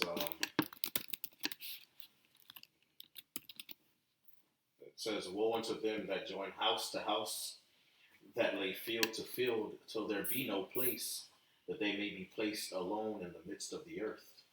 So, that's how Esau rules, stuffing everybody into one place so that they can hold all the land. Yep. You'll own nothing and be happy. Like scripture saying Habakkuk, he cannot be satisfied. I'm saying, but gathereth himself all nations and heapeth unto himself all people. They got that shit from Egypt, and it's crazy because our laws are in complete opposition to that. Each one of the tribes had their allotted land, and within those allotted lands, each family had their portion that was supposed to be passed down from generation to generation. Right. And the Lord was vexed with the kings of Judah and the priests and the judges who were trying to buy up all the land and leaving everybody stuck in the city, projects stacked up on top of each other, man. That's why precepts like this are written, man. And you see Esau does the same thing. Everybody stacked up on top of each other. He has all the land, he has all the power, he has all the resources, man. That's why the Lord going to destroy him, because that's hella covetous and evil, man. That shit stresses you out. You know, you don't got your own space. Right. You know, all this beauty and marvel of the Lord that the Lord gave as a gift to Adam, you know, it's not being enjoyed. So people don't even get to experience the Lord's, you know, majesty, you know, through his creation, because everybody's so fucking stuff together, man. Right. And don't the scriptures say not to do that, build house to house? That's right. Oh, yeah, that's yeah, right. yeah, House, yeah, yeah. there you go. That's right now. You know? There'll be no place. And then the Lord gonna, it's a lot. The Lord gonna destroy it all anyway. Right. That's all America, you know. Yeah, out every square inch. Fuck it, yeah. I've been watching that show, which is a great watch, brother. If y'all could catch up, you know, do so. Yellowstone, excellent show, the best #1 show in America. But you know, they show vivid scenes of Yellowstone Park and how beautiful that shit is. And like the reality is, the Lord gonna destroy all that shit, you know, because really He's the owner, you know. Was that Joel second chapter? Yes. Mm-hmm. Before it's as about Eden. Behind it. Desolate Yeah. wasteland. Wilderness. Well, shit. Before the flood, it was much beauty on earth, and the Lord flooded all that shit. So, For real. you know, those are His rocks. Those are His forests and trees. You know what I'm saying? His water. His water. He can do what He wants with them. That's right. You know? Thus will Mount Seir be most desolate. Yep. Alright, verse 21. Genesis 47:21. And as for the people, He removed them to cities from one end of the borders of Egypt even to the other end thereof. This is Egypt all over again. Only the land of the priests bought he not, for the priests had a portion assigned them of Pharaoh, and did eat their portion which Pharaoh gave them, wherefore they sold not their lands. Which Bill Gates, he's like a priest, you know, that's satanic priest. Real talk, because the elites, they got their disciples, Right. and Bill Gates, one of their disciples, you know, kind of like a priest. You know? Mm-hmm. Yeah. Then Joseph, mixing up potions and shit. Then Joseph said unto the people, Behold, I have bought you this day and your land for Pharaoh. Lo, here is seed for you, and ye shall sow the land. Nah, go ahead. And it shall come to pass in the increase that ye shall give the 5th part unto Pharaoh, and 4 parts shall be your own, for seed of the field, and for your food, and for them of your household, and for food for your little ones. And they said, Thou hast saved our lives. Let us find grace in the sight of my Lord, and we will be Pharaoh's servants.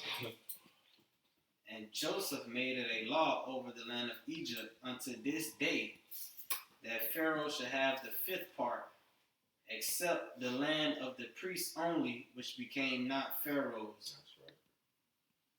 And Israel dwelt in the land of Egypt, in the country of Goshen, and they had possessions therein, and grew and multiplied exceedingly.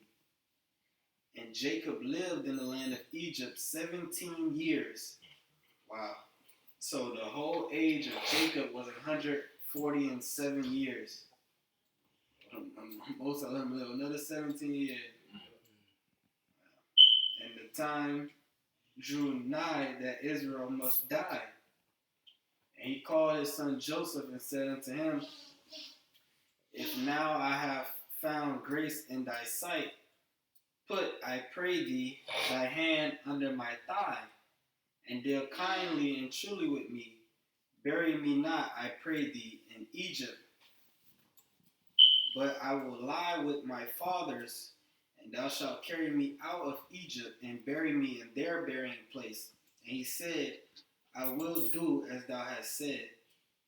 And he said, Swear unto me. And he swore unto him. And Israel bowed himself upon the bed's head. Mm-hmm.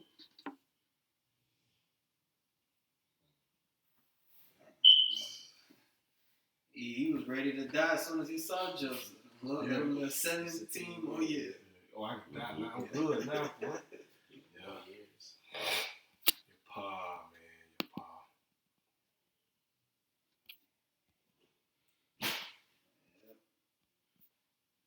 Our heritage, man. Well, we got 48, which is Jacob's Israel's last days. You got 49, which is the breakdown of the tribe. So I know that's gonna be tough. So, but yo, Yeah, we're going to study. Yeah, I get to break downs. so you want to end here? Yeah. All right. So hey, man, Lord, this is edifying. We give all praises, honor, and glory unto Yahweh Ba'Shem, Yahweh Shai Ba'Shem, Rakam and double honors to the apostles and elders of Great Millstone. Teach us the truth and rule well. Peace, love, and salutation unto the hopeful elect. Kwame Asharala. Kwame Asharala. Baba Ball. Baba Ball. Shalom. Shalom.